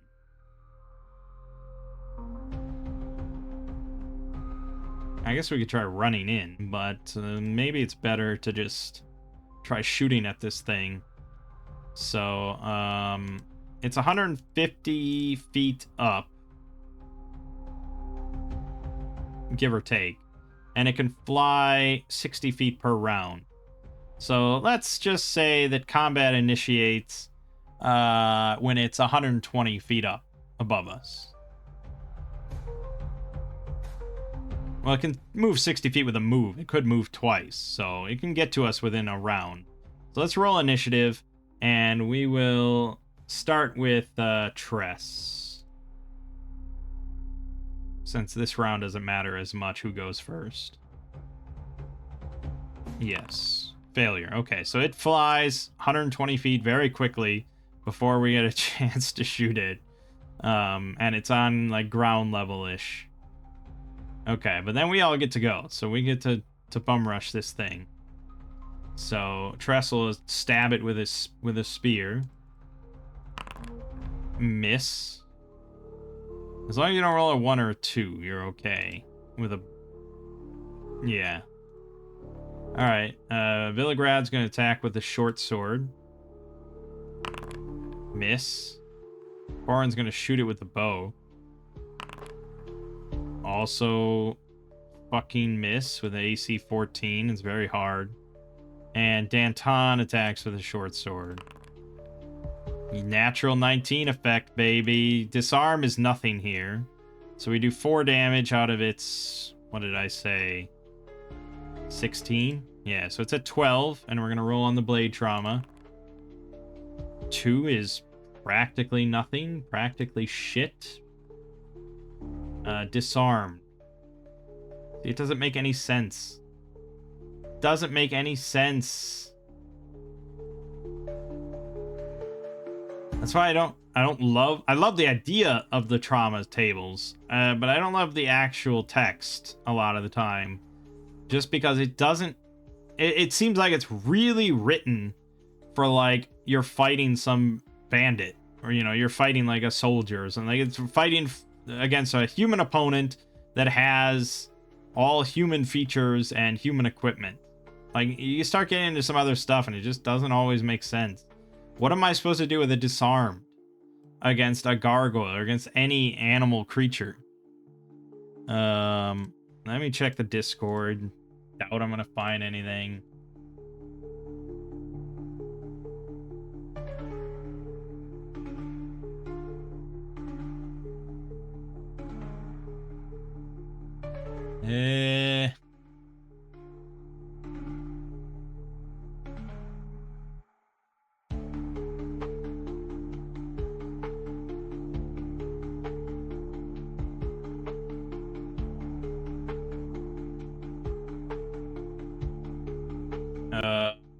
Thank God. This is not a very active Discord. This is not a very active game, you know?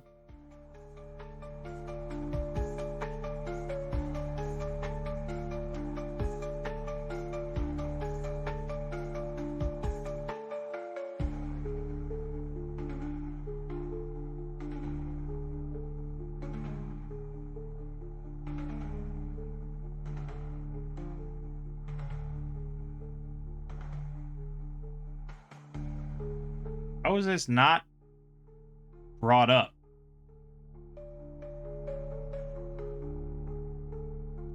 Like, how is no one brought up that how are you going to disarm something that just attacks with claws? Or is it just nothing? Like, I don't get a benefit of rolling a 19 here. which feels really lame as a player.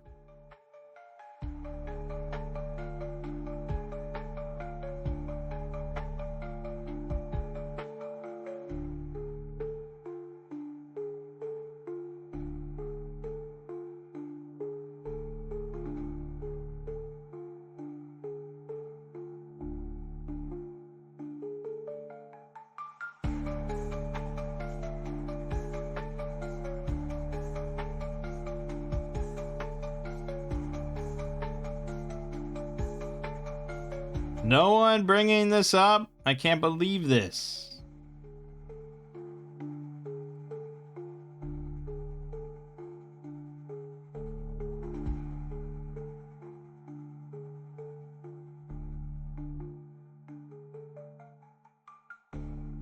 Apparently you can just do a major exploit to cut off something's arm, which is pretty insane.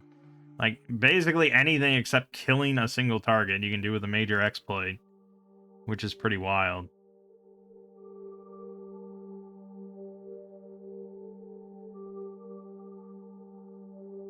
But yeah, not a single person in this Discord has brought up the idea of what you do about disarming a monstrous creature that doesn't have a weapon.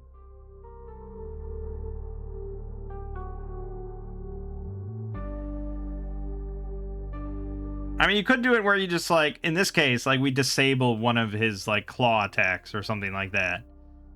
And he just can't do that anymore. And honestly, it's not that ridiculous. That's probably what I would go with.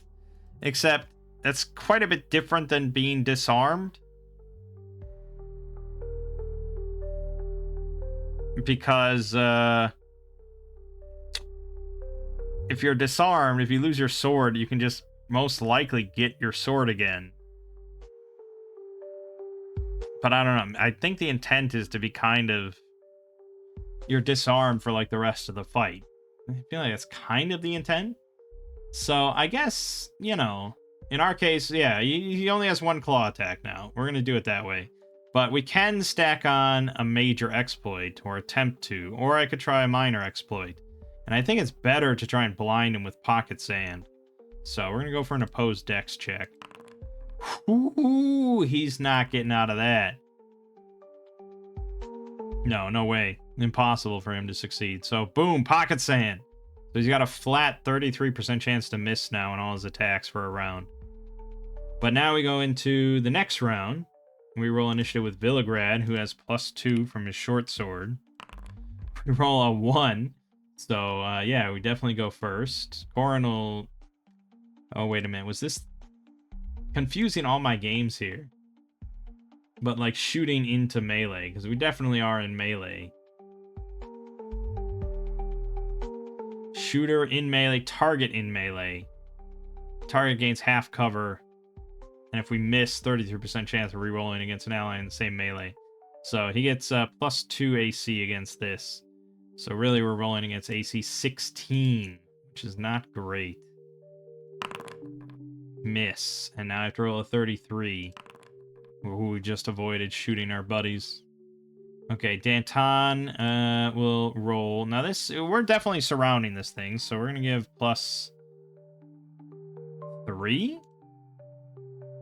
+2. Yeah, okay. I like it. I like it a lot. 5 damage, and before we did 4, so he was at 12, now he's at 7. And I could attempt another minor exploit. We could throw more pocket sand at him, or we could try and trip it. So let's do an opposed strength check to trip this thing. Because trip and surrounded, you're pretty fucked. We'll do opposed strength. Alright, we succeeded by 6. His strength is 16. He failed. He's tripped. He's on the ground and surrounded. So now Villagrad is going to try and stab downwards. And he gets +2 for surrounding and +2 for being prone for a total of +4. He still somehow manages to fucking miss. Okay, but Tress gets the same thing, +4, two-handed. There you go. Not a 19. 5 damage.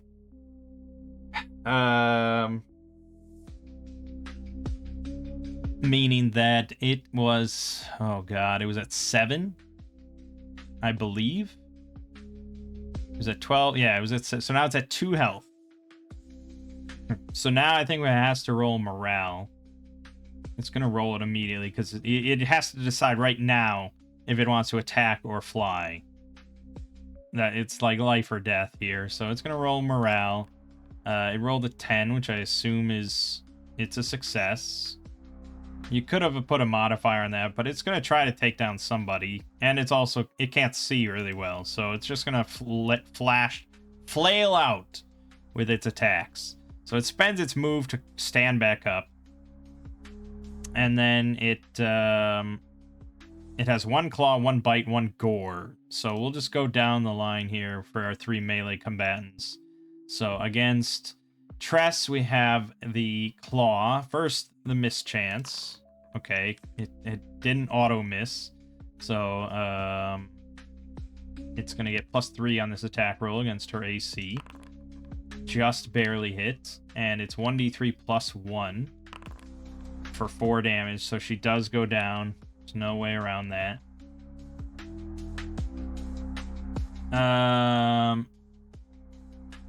Oh, wait. Maybe I should have had Tress do some sort of exploit. What else could I do, really, for a minor exploit?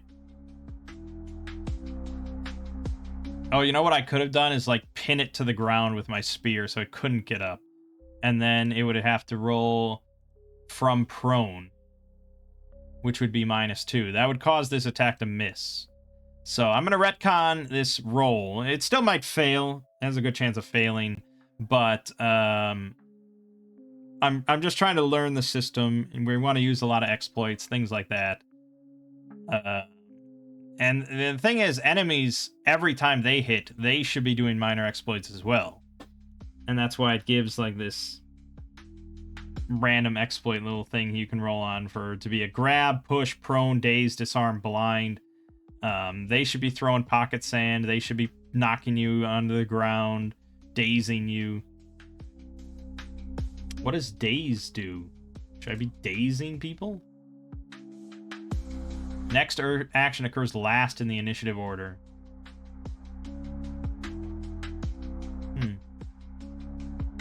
Okay. No, I think we have the general idea. Okay. So basically, we're going to grab it. We're going to grab him, but with our spear. So it's still going to be an opposed strength check. All right, we succeeded by 1. It's not a very good margin because he needs to roll like a 16 or higher now. Yeah, he succeeded. So that does happen. That all goes through. Because I don't think I can re-roll this.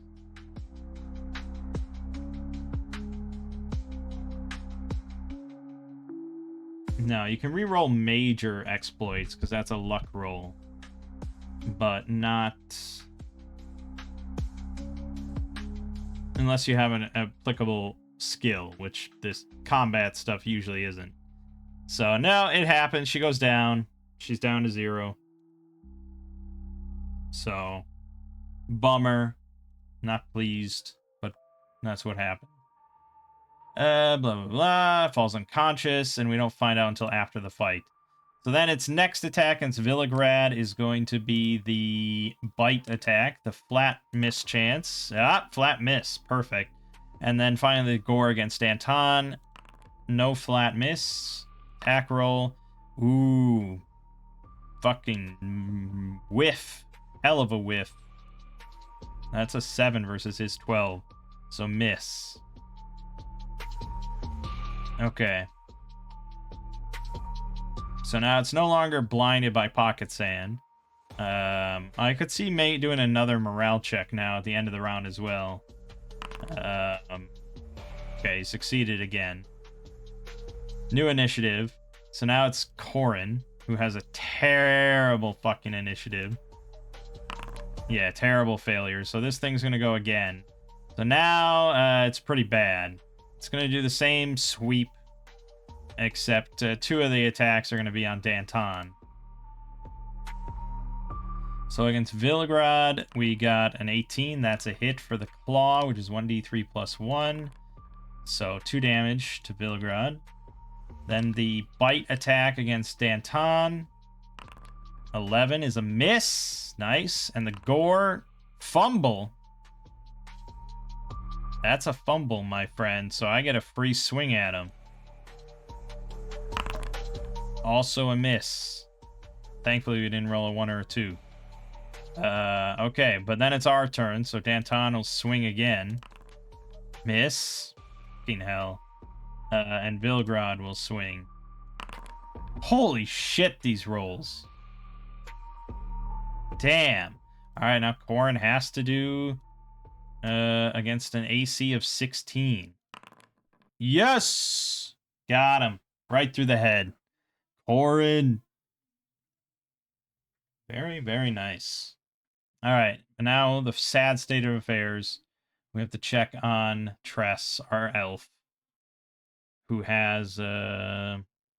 It's a death save, 10 versus... No, 10 plus con or will. Well, we're definitely going to go with will. So this is... we need to roll 12 or lower on this roll. We rolled a 1. Beautiful. So, Tress is dying. So we stabilize her, which takes a few minutes. And you go back to 1 hit point. Unless there are special rules for level 0 characters. Uh-oh. When testing to see if a 0 level NPC is all dead or mostly dead, they require a successful luck save instead of a con check. Oh, well that's... Oh, she still succeeded. Fuck you, she still succeeded. She rolled a 1. Yes, she's fine. She's great and excellent. Get away from me. Okay, good. But that's not the end of it. Because gotta roll a d20 on the injury and setback table. So she still might have like a broken neck, which is what happened to our last guy. This is probably not good. Okay, 8. Infected wound. Lose 2d4 con and a further 1d4 con every dawn until the wound is healed. Treatment with the apothecary skill cures the wound after 1d2 days. Okay, so we lose 2d4 con. 4. So her con goes down to 8. And we got a setback. Hold on.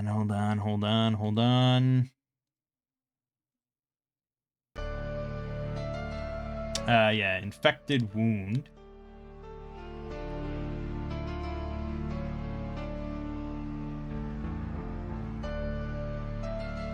And we'll just roll. Let's add this text.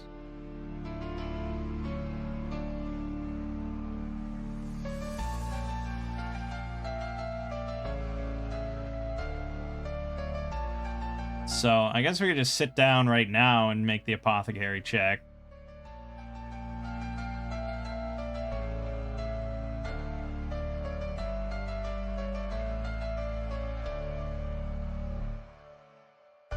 Yeah, okay.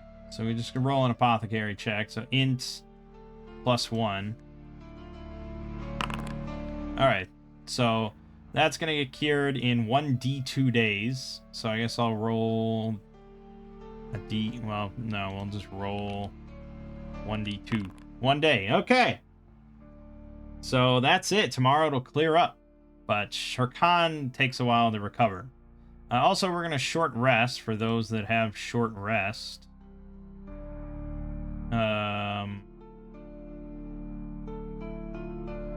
Okay, I don't think she can have that low of hit points. I assume it's minimum of 1. Okay, so she's got 1 hit point for a bit. So short rest won't do her any good. I don't know if she can take it. But Vilgrad will take another short rest. He failed both. Do we want to waste the other healer's kit on him? No, I suppose not. Corin is fine. Danton is fine. So I guess we're fine. Relatively. These are some tough fights, man. Ooh, boy. Alright, but we can move on. The bronze doors that once sealed the entry tunnel are clearly buckled and pulled closed. A strength check is required to drag them open. Obvious scuff marks on the ground suggest the doors have been opened/closed recently. Alright, well, we'll have Corin. She's fucking muscly as shit. She rolled a terrible failure. I don't think that really has many ramifications, but she's not feeling it. She's just exhausted from the day. So we'll have Danton do it. Yeah, he'll show you how it's done.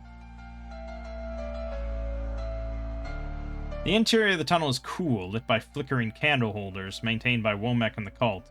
The tunnel is 10 feet high, 10 feet wide, 50 feet long, the floor lined with rusting iron plates that clatter or crunch underfoot. Bronze sheets, perhaps once shined to a mere finish, but now green with corrosion, line the walls. The far end of the corridor opens into a larger chamber. About 20 feet into the tunnel is a trap, a series of scything blades that swing out from the connecting edges of the wall panels. Womack maintains the chamber, which is reasonably clean and free of the blood of past victims. Careful studying of the walls reveals this area is cleaner than most. This trap is swung via a pressure plate, 50% chance, causing 2d6 damage, luck dex to avoid. Are we really going to carefully study the walls on the way in? Maybe that's just general practice? Are we assuming that's general practice in this kind of game? It's always iffy when I'm playing solo, because it's just like, yeah, okay, I'm carefully studying all walls forever.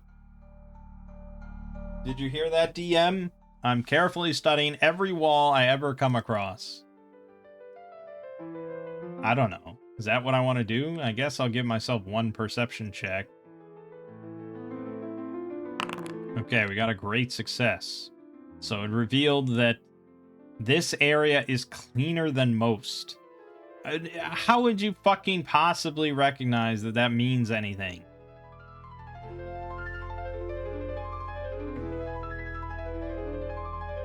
This area is cleaner than most areas. This is the only area I've been in. Unless that, I mean, that specific section of the wall, I suppose. But it's a series of scything blades.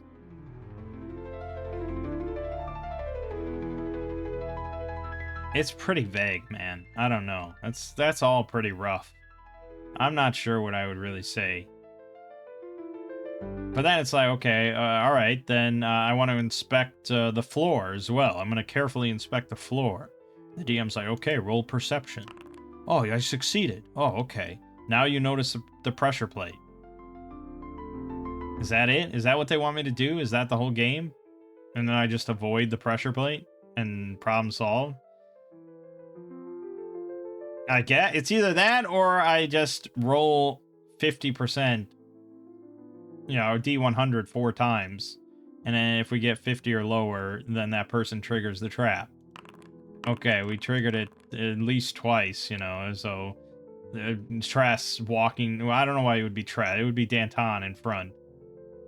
He triggers it, and he immediately has to make a luck dex save, which, of course, he's going to fail. You know, he has to roll a 6 or less. And then he fails and takes 2d6 damage and is almost certainly cut down. And it's just like, I don't know. I hate traps. I really hate traps. More so when I'm playing solo, but in general, I just dislike traps.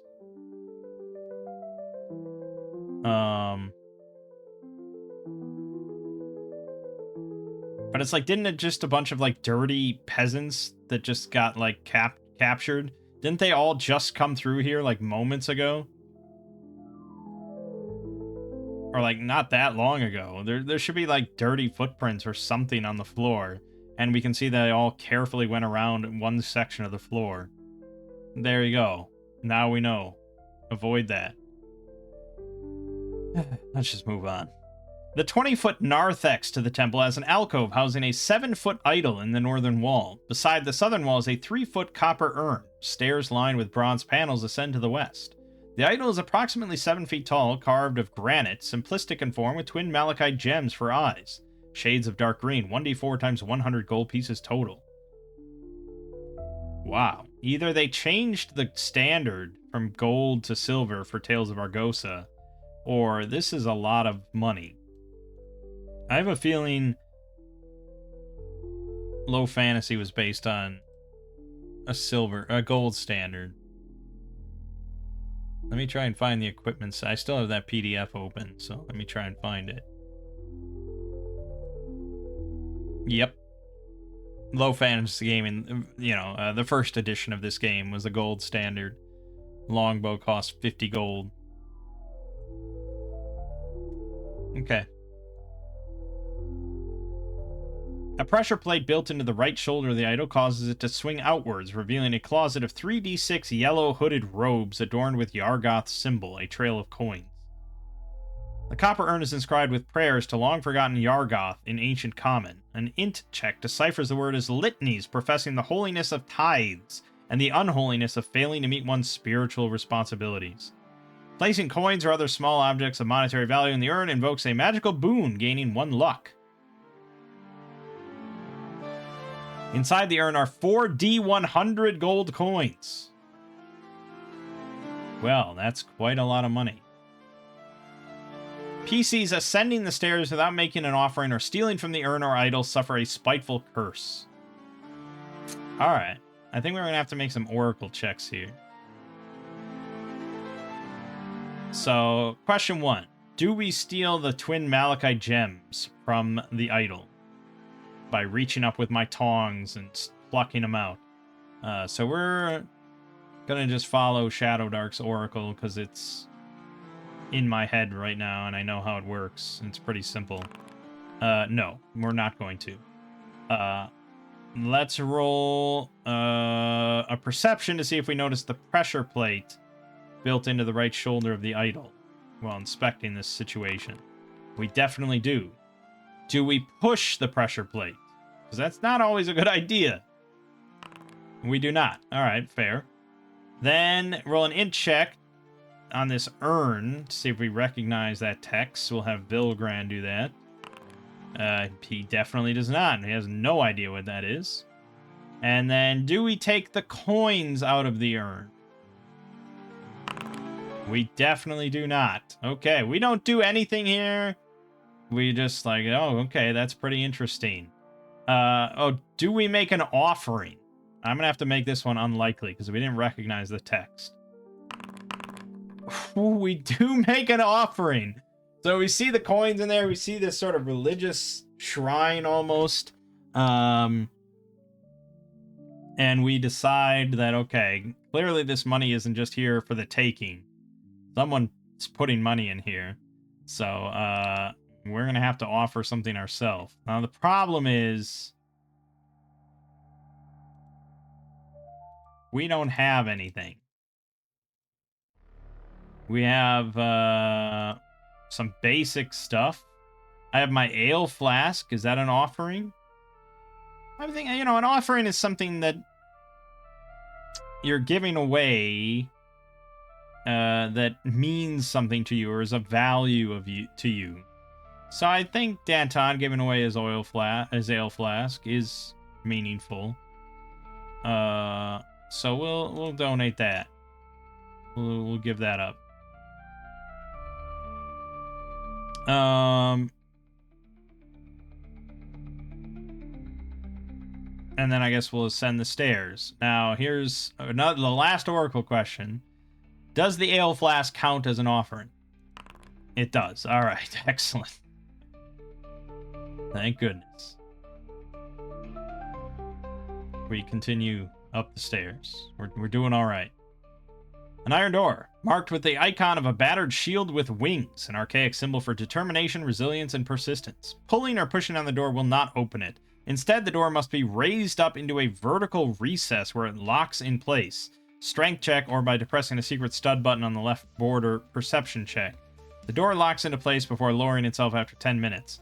Banging or attempting to break down the door draws attention from Area 6. Well, yeah, we wouldn't necessarily do that. So we push on it, doesn't budge. Pull on it. I don't know how we pull on it. But it must be able to be lifted. So there must be some... It can't just be, like, flush with the ground. How are you going to lift that shit?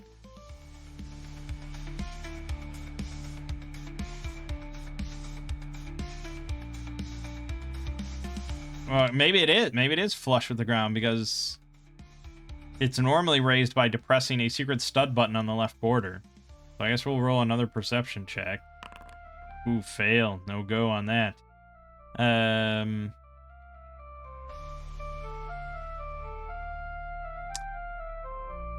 Would we think to lift it? Or would we try and bash it down? We definitely wouldn't try and bash it down, right? We would try something else first. We'd try, like, maybe there's a command word or something. Bashing it down seems pretty unlikely. I don't know. Would we really think to lift? Alright, I'll ask the Oracle. Would we think to lift this door? We would. Okay, well then there it is. And Danton will roll his... No, Korn fucking roll. She's the muscle chick. Alright, she succeeds. So we lift it straight up and it locks into place. Alright, good. So we are now here. We go up some more steps to another door. Silver door. This extremely steep staircase is lined with bronze plates continuing from Area 2. The door at the top is inlaid with silver, worth 1d6 times 10 gold pieces if extracted, and well preserved, lacking any significant corrosion. It is decorated with a young man's face with eyes downcast, an old Yargoth symbol for etiquette, manners, and respect. An int check, great success, recalls such. Oh, okay, well, no problem. I can do that, no problem. No, okay. Damn. The door is unlocked. Opening it without first activating the safety switch, perception check, depressing both eyes, causes the stairs to drop flat, sending PCs tumbling back down, causing 1d3 points of damage. Furthermore, one random PC lands in the doorway of Area 3 if still open, which immediately slams closed, automatically crushing the victim to death. Luck dex save to roll 1d6 on the injury and setback table instead of dying. Jesus. Alright, well, let's hope we succeed on this perception check, huh? We did. So we see that the two eyes could be pressed. Would we think to do that?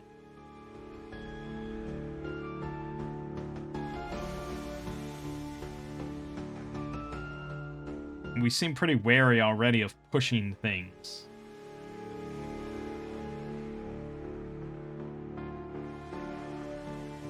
Poking this man's face seems disrespectful. Alright, would we push the eyes in? We would. Alright, thank God. Oof. Oof. Alright, so we push them in, and I guess nothing happens. And then we'd open the door, and then nothing happens. Okay, so now we're moving right along, and we're in here. This more open room. The secret door in Area 6 reveals stone steps winding 30 feet down into candlelit darkness. Moans can be heard emanating from below. The stairs lead to an iron portcullis, sealing 2d6 captives in a 15-foot cell. Most of the captives are injured, and all in a drug-addled stupor in no condition to fight, unless the party is severely depleted already, in which case the GM might make some captives available to fight if a PC inspires them into action with a successful charisma check. Again, it's like so ridiculous. Like, okay, you're playing this, you go over to your buddy's house, he's starting a new game, he's like, alright, we're gonna do this funnel thing, it's gonna be great. And you die from being picked off by a griffin. Just like in the first 10 minutes or whatever. Or you die from an ogre just smashing your head in. It's like, alright, well, you know, there has to be an opportunity where you find other people. So you sit there for like another hour. And then it's like, okay, here's a bunch of captives. Alright, you try and inspire them into action with a charisma check. Oh, I failed. Well, sorry, man. You know, none of the characters are really interested, so you'll just have to keep waiting, I guess. It's like fucking insane. Who is running games like that? I can't even imagine. One captive is particularly unusual. Lopai, a one-eyed 80-year-old Shenzhou pilgrim with a penchant for cursing. Okay. There is a 50% chance each of the PC's kidnapped friends, partners, mentors, etc. are alive, as well as Kiriana. If the PCs do not head straight for the Colossus after the ambush, each day of delay increases the risk of death by 5%. Check for each potential survivor individually. Yeah, we don't... we're here for revenge. All our parents and stuff died. Opening the locked cell requires a dex check and a lockpick or the key. Well, we don't have any of that. So we tell them that we're gonna get them out of there. Don't worry, we're gonna rescue them. So now we're going up more steps.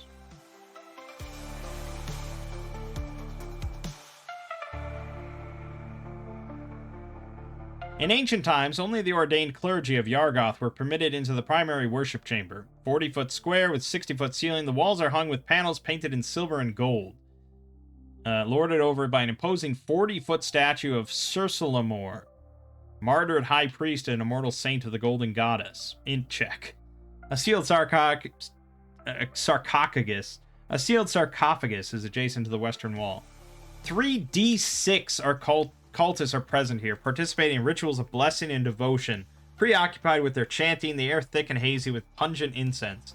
If the PCs have kept quiet and disguised themselves in the robes from Area 2, they might take the ritualists by surprise. Any attempt to talk to the cultists leads to requests to see their holy brands, as the devotees don't recognize the PCs from prior cult ceremonies.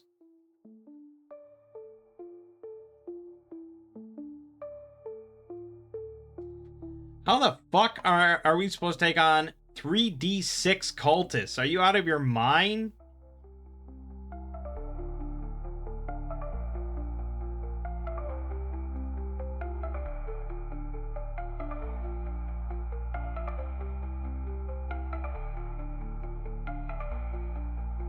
I feel like this is insane. Okay, let's roll 3d6. 9. Yeah, alright. That's below average, so that's good. But it's still 9 cultists. Each one capable of doing 1d4 damage. So that's going to be pretty tricky. And I'm really not exactly sure of, like, the door situation or the ladder situation here. This map's really vague.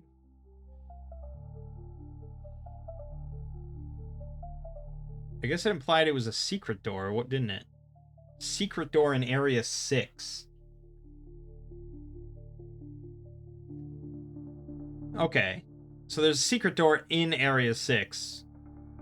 But here, we just see the stone steps winding 30 feet down into candlelit darkness. So we can see the steps, and at the top of the steps there's the secret door, which it doesn't really... Okay. So it's a trap door in the floor in the southwest corner of the chamber. Okay. So that might be something we can work with here. If we can do doorway strats and funnel them and have Danton up front, Tress behind him with the spear, and then Corin shooting arrows, we might have something.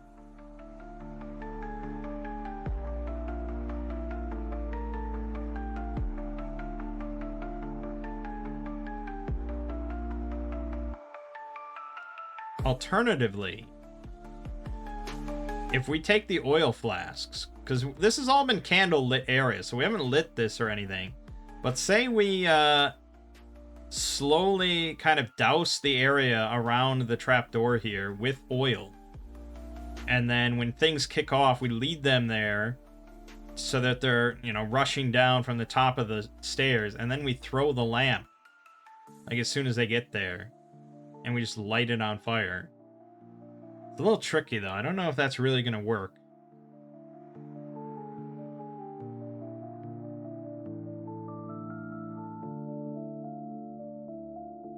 Now, we need to get them in the bottleneck. We can't light the fire when they're, like, at the trap door at the top, you know.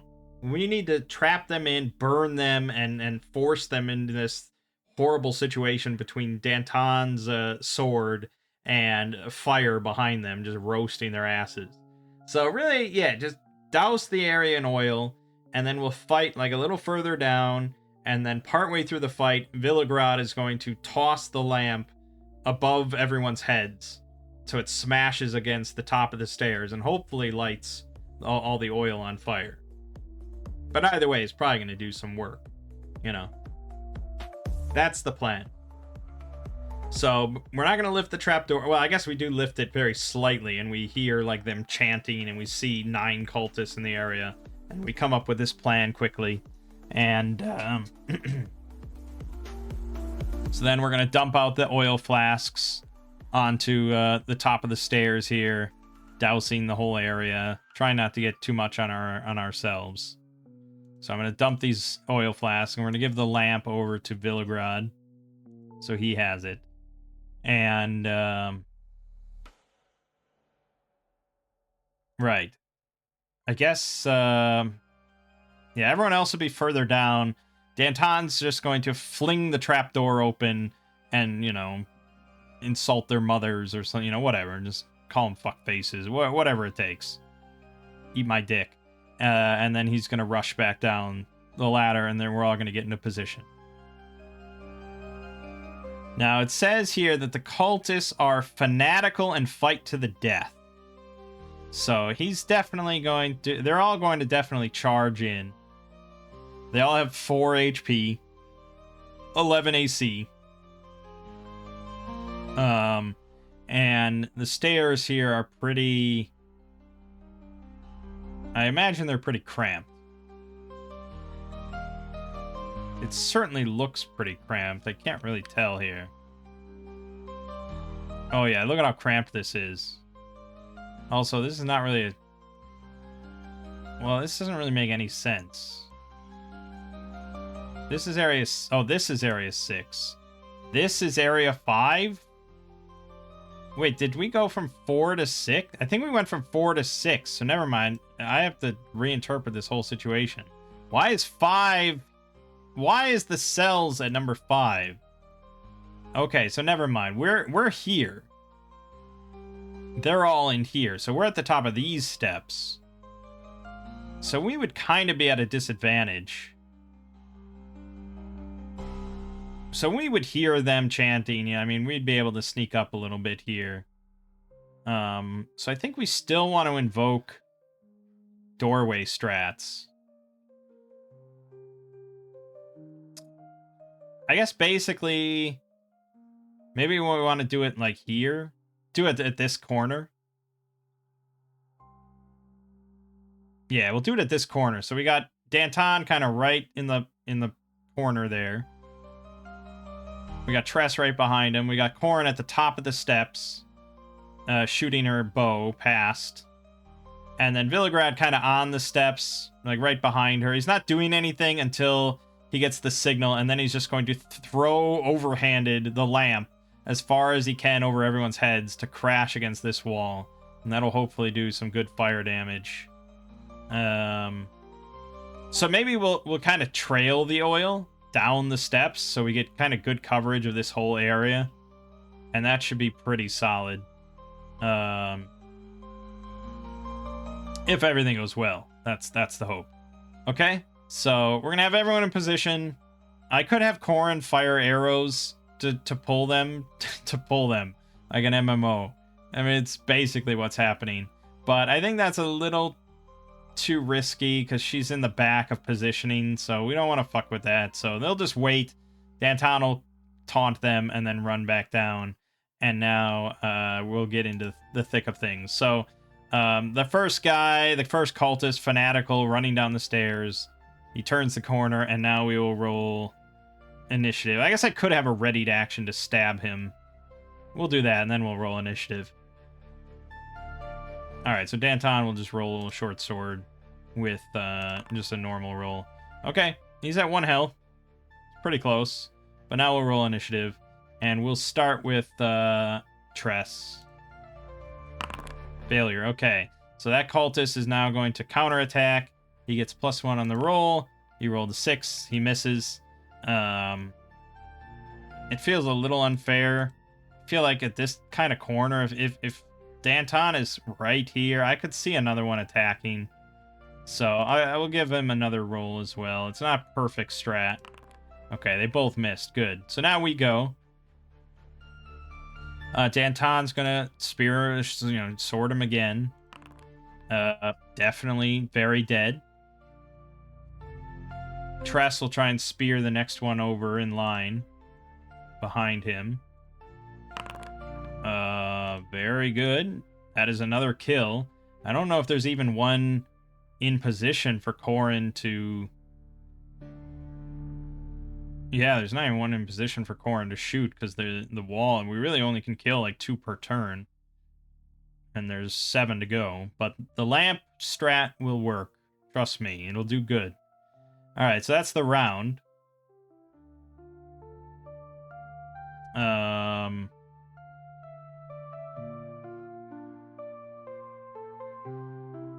Should I throw the lamp now?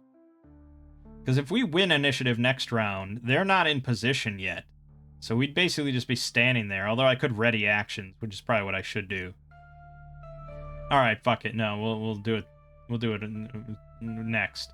Alright, so second round, Villegrad's initiative. Success.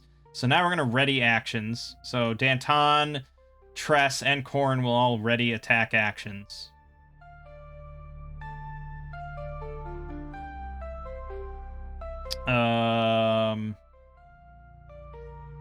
And then I guess Villegrad will also ready an action. We're basically delaying our turn, but not quite. He's going to ready an action to throw the lamp after the other 3 have all attacked. Is pretty much what's going to happen. Whether the enemies in front of us are alive or dead, he's going to throw the lamp at the end of the round, essentially. But not really the end of the round, because it's after they attack. So if the guys are still there, he's going to throw the lamp before they get to go. Before they get to a counterattack. Okay, so they go. 2 more appear around the corner, blah, blah, blah. So now Danton stabs one, or tries to. He misses. Tress is going to try to follow through where he failed. Crit. Very much dead. 10 damage. Perfect. And then Corrin will try to shoot the other one. That is also a kill. So we kill 2 more. We might not even need lamp strats. We're doing really well with readied actions around the corner. And they're just fanatical and stupid, I guess. But we'll throw the lamp anyways because it's fun. So he's going to throw the lamp. I don't even know if this is a check, really. He's just got to throw it over their heads. It feels like one of those things that you just make somebody roll just to laugh at them when they fail. Like, oh, you really just, it slipped out of your hand and you're an idiot and now your whole team is dead. But I guess we could roll a perception. Success. Perfect. So he throws it, smashes against the far wall in front of Danton, and the flames light the oil on fire, and the oil just fire spreads up the stairs, and we hear screams. And now, are there guidelines in Tales of Argosa for fire damage?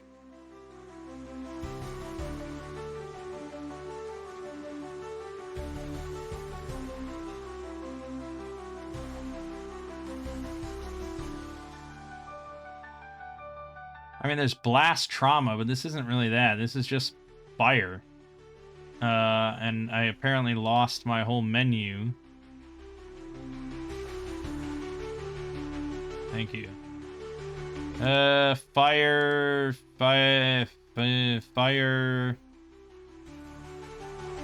No.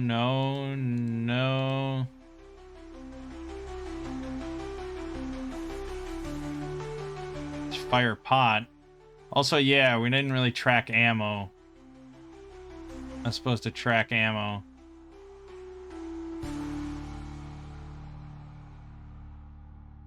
How do you not have rules for being on fire?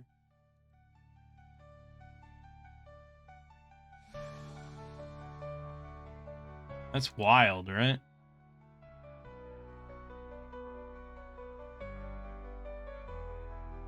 It's gonna be somewhere. You can't have a fantasy TTRPG. You can't have any TTRPG without rules for being on fire. It's like the most common thing in the world. Here you go. Burning. Was that in the condition menu and I didn't even notice it? It sure was. Okay, my bad. Suffer 1d6 damage at the start of their turn. While burning, character must make a will check to do anything other than spend their action to put out the flames. Automatic unless GM decides otherwise. Okay. They're fanatical, though. So they will have to make a will check. Okay. So then, that's the end of the round. Well, technically, 2 more could appear. But we'll say that's the end of the round. So now it's Corrin's initiative, which is terrible. Terrible failure, blah, blah, blah. So now we killed 4 out of 9. So there's 5 left. They each take 1d6 damage. So we'll roll 5d6. Again, they have 4 health each. So 2 of them just burn to death instantly. And then the other 3 are all going to have to make will checks.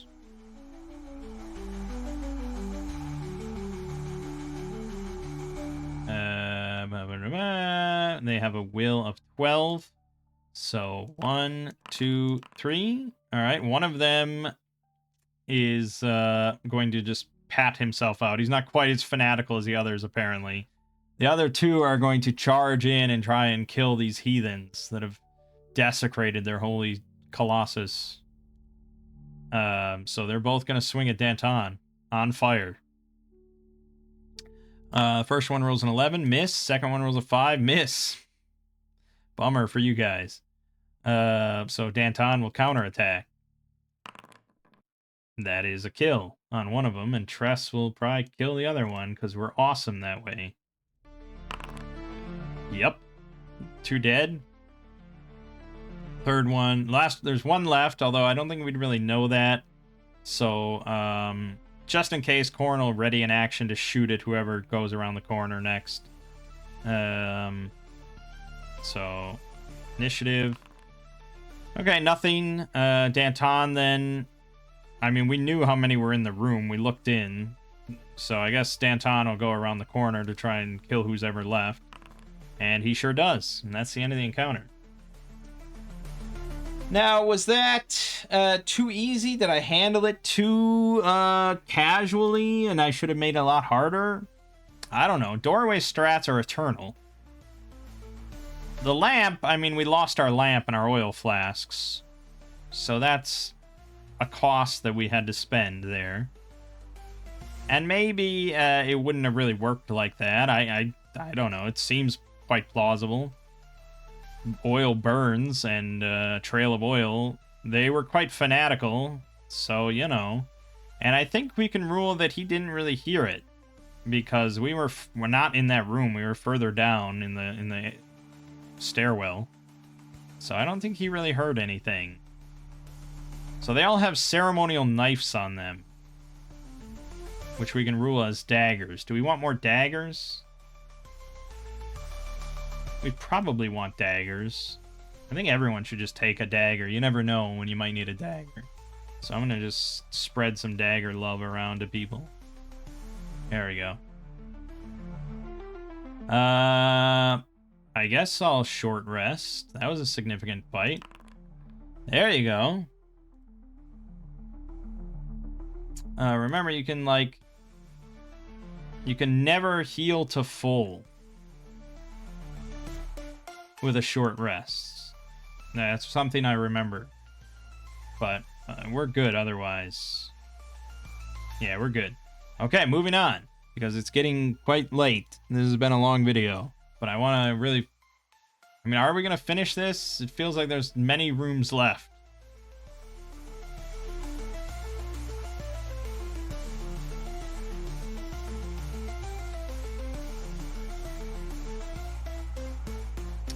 Okay, well, technically it includes this whole town of Thurg's End.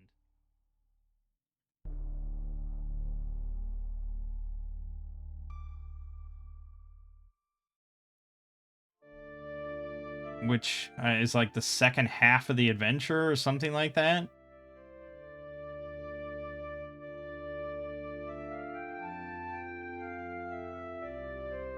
I don't know if something leads you to there or something.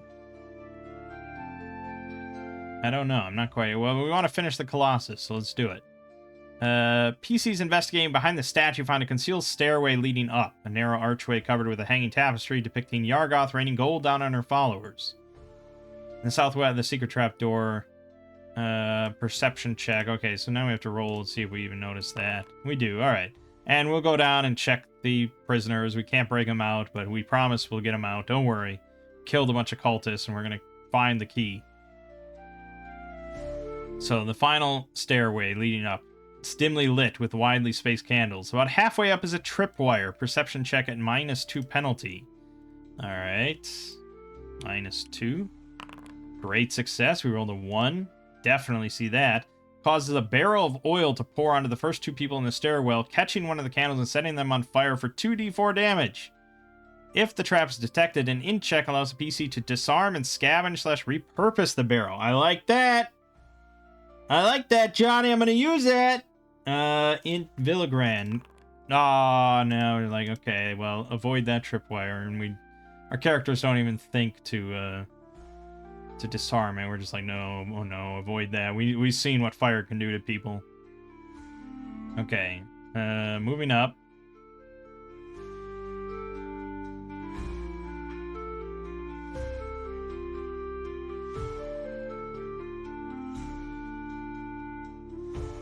I think we go to 9 now?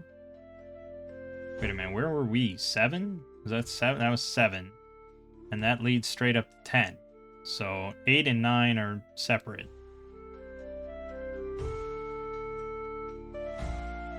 Oh, 9 is the open hand, which holds bones of several recent sacrifices. Okay, so we're going up to 10. The main door to the sanctum is inlaid with gold, adorned with iconography of coins falling into cupped hands. The door is unlocked. There's also a secret door on the western wall, which may be opened by pressing on a golden panel.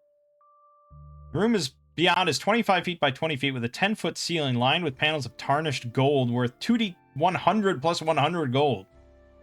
Lit by a hanging lantern. A broken bookshelf is in the northwest corner and Harriman's strongbox beside the southern wall. If the party has been quiet, Womack is here kneeling over a drugged captive, cutting runic symbols into their flesh in preparation for sacrifice. A Dex versus Perception contest at disadvantage for Womack will allow the party to take him by surprise. Well, that would be pretty big of us, wouldn't it? Alright, Dexterity is going to be Danton. Dex Extraordinaire. We got a success barely. And then I keep thinking he's Womack from The Rock, but it's Womack. He's got a perception of 9. Really bad. And he rolls with disadvantage. He got a 19. So we definitely are able to sneak up right on this bastard. Okay, but he's a 5th level fucking magic user, so we really need to alpha strike this motherfucker. Everything we got, full surprise, which is a free round of combat, and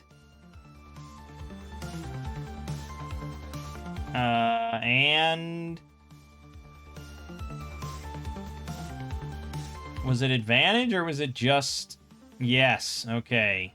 All get advantage. First round, alpha strike. We all prep our shots. We're like, okay, 3, 2, 1. Boom, boom. Here we go. Advantage. He horrifically missed. Okay, Corin. And a natural 19. 8 damage, which is pretty good, because this guy only has, well, actually has a fuck ton of HP. He's a magic user, though. It shouldn't be a D8. It should be a D4. This is incorrect. But, okay, I guess if we're gonna just stat him as a monster or whatever. I guess he's not a human, right? I guess maybe that's it. He has a claw. Oh no, he is like a corrupted magic user. Yeah, it should be D4s, to be honest, if we wanted to stat this guy up properly. But if we didn't, if we use D8s, like a fighter, he has 23 health. Otherwise, if D4, he would have like 13. Okay, fine. Fine. So, 24. So he's at 16 now. We roll D10 on the missile table.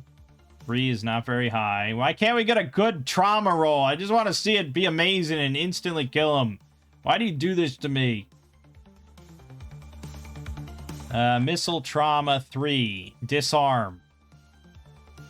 Why? Why do you do this? Don't... Why? Okay, well, he actually has a weapon, so that's fine. Even though he's not going to use it, he's going to cast spells on us. But alright, his mace goes flying out of his hand. Spins across the floor. Okay, and next is Vilgrad. Alright, another natural 19. And 4 more damage. So, he's taken 12. He was at 24, so he's at half health. He's at 12. And roll a d12. Oh, that's big. That's big shit. 9 on blade trauma. 9 on blade trauma is bleeding out. Deep gash. Causing him to lose 2d6 HP at the start of his turn each round. Okay, excellent. And finally, Tress. Two-handed advantage. Crit. 10 damage. He's dead. Guaranteed. No matter what. Because he's at 2 and he takes 2d6. So, boom. Don't even have to do anything else. He bleeds out on the floor. And we piss on his face. Laugh at him. We laugh at him. Ha-ha! Ho-ho! Ha-ha! Yeah, magic users by themselves. If you get snuck up on. Doesn't matter how many spells you know, man. Just get alpha striked down. Alright. Excellent. Yeah, if he knew we were coming, which would be a lot worse, there'd be no surprise, and he'd have strength on himself, and he'd try and ambush us. Yeah, that would be a lot worse, so we did it well. We find the key to the prisoners and a pouch containing 1 dose of black bile fungus tincture. Highly rare, potent, hypnotic. If imbibed, victim enters a drug-addled stupor for 2d6 hours. Well, that seems like someone would pay money for that, really. We could sell this to some rich asshole. Get high all day. So I guess we'll take that as treasure. Black bile fungus. Black bile fungus. We'll figure out what exactly that would be worth later. Potent, hypnotic, blah, blah, blah. Perfect. If the bookshelf is searched, a hidden compartment behind it, perception check, you already know. Yep, no problem. May be found. Within it is the Nova Scriptura, or Book of Stars, containing the discoveries of an anonymous long-dead Yargoth confessor.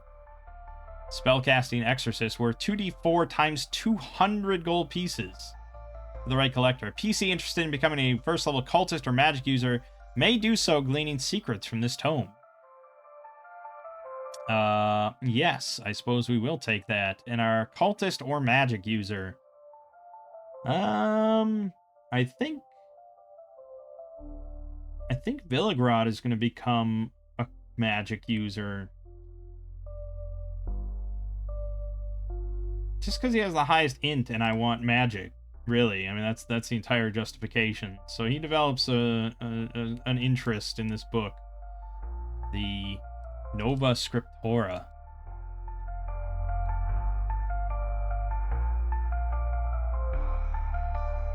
No, back here.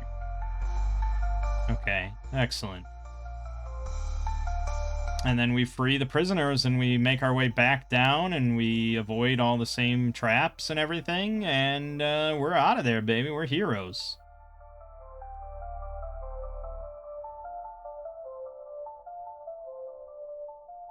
Okay. And then we could follow through the second half of this where we go into the town and do stuff with the town. But, yeah, I don't know.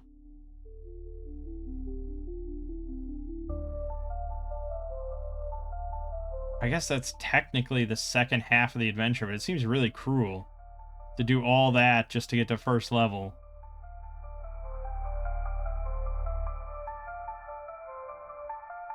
But it's like, why wouldn't we go to that town? But fighting this fucking wasp monstrosity seems really terrifying. And it says, without Womack to hold the cult together, the last sect members turn on each other before being ousted, hung by the remaining Outlanders.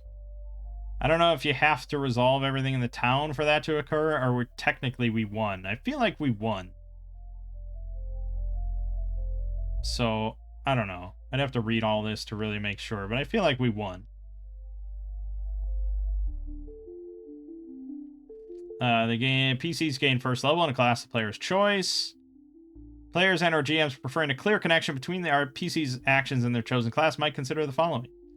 Artificer, if you disabled, repurposed any traps, detecting opening any secret doors, MacGyvering any other object to assist the party. Well, I mean...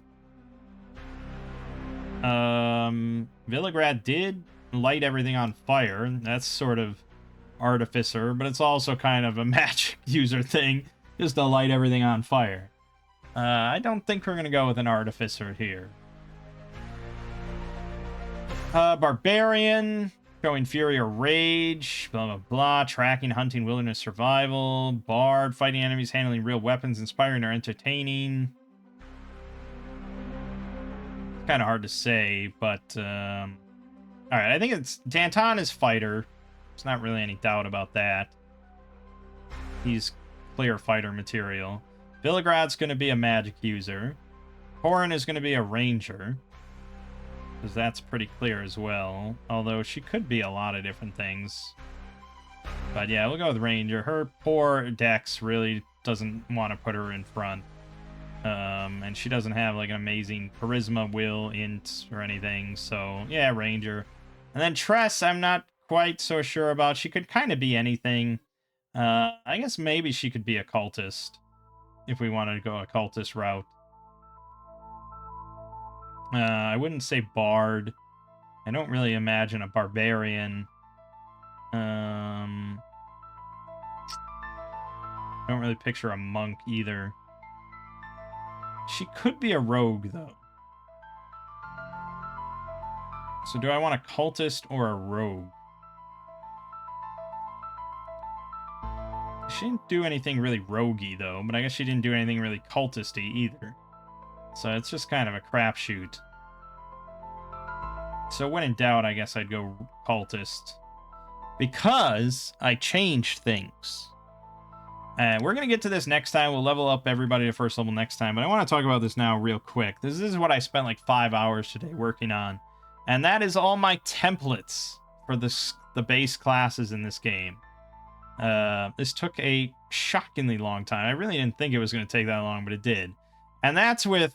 I used AI, actually, for a lot of this stuff, just to kind of assemble it all.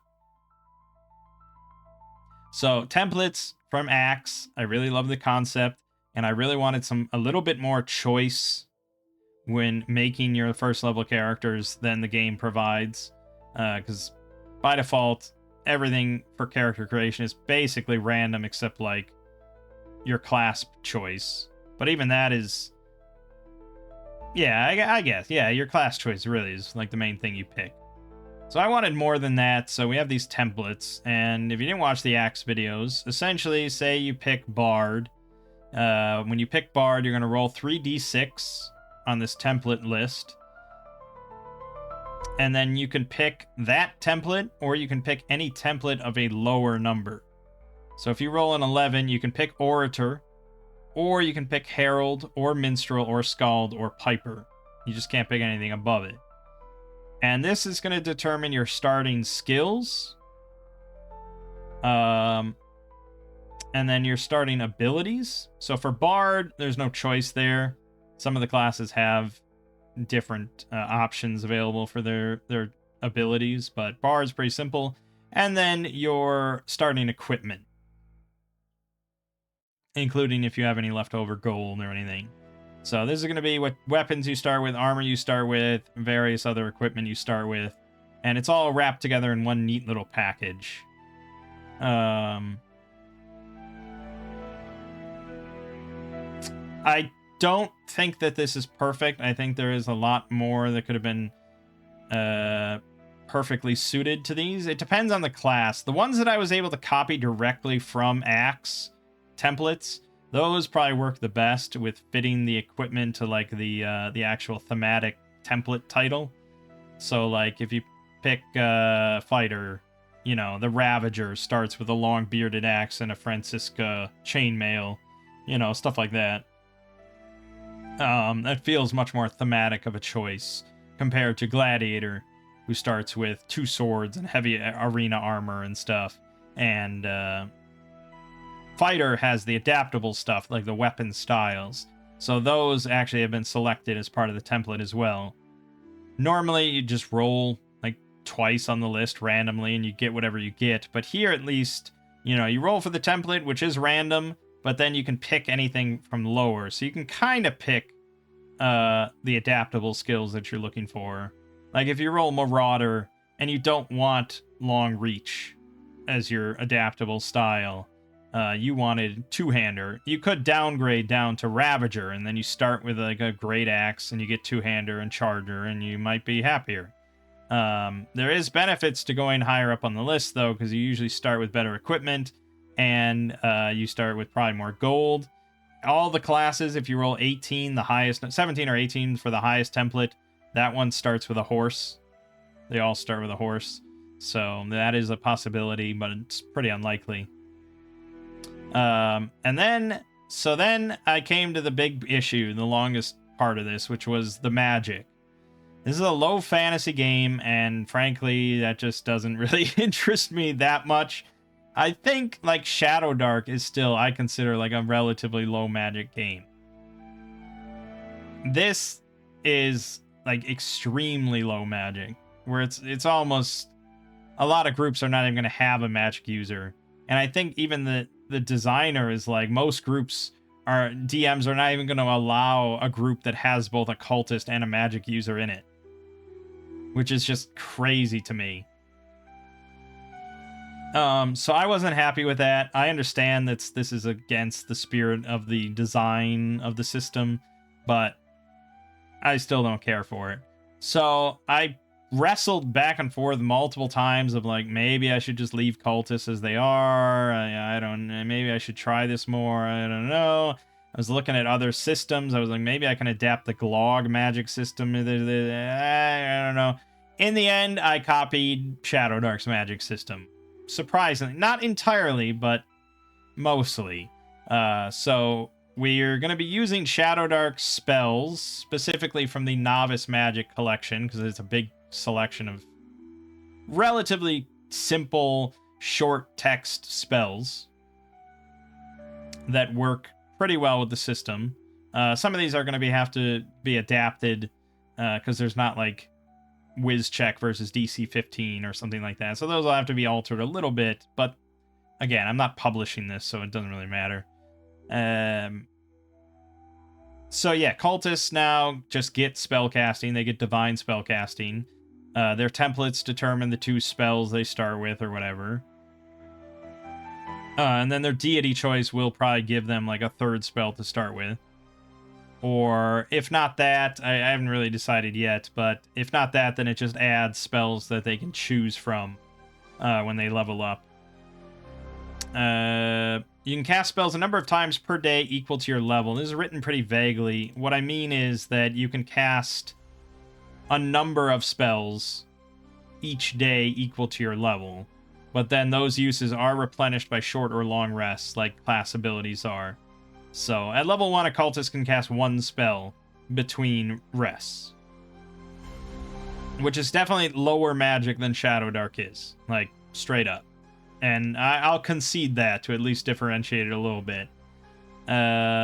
You have to make a successful will check, divine lore, in order to succeed on the spell, unless you spend favor upon casting. That's kind of all part of the normal rules. But then I changed that, and I entirely stripped out the whole dangerous and dark magic mechanic entirely. That's gone. So now, if you don't spend favor and you fumble the roll, then you have to seek atonement before you can cast spells again. So pretty much took that from Shadow Dark. The only difference is, instead of losing that one spell, you lose all your spells until you seek atonement. Your deity is expecting you to make up for your big failure.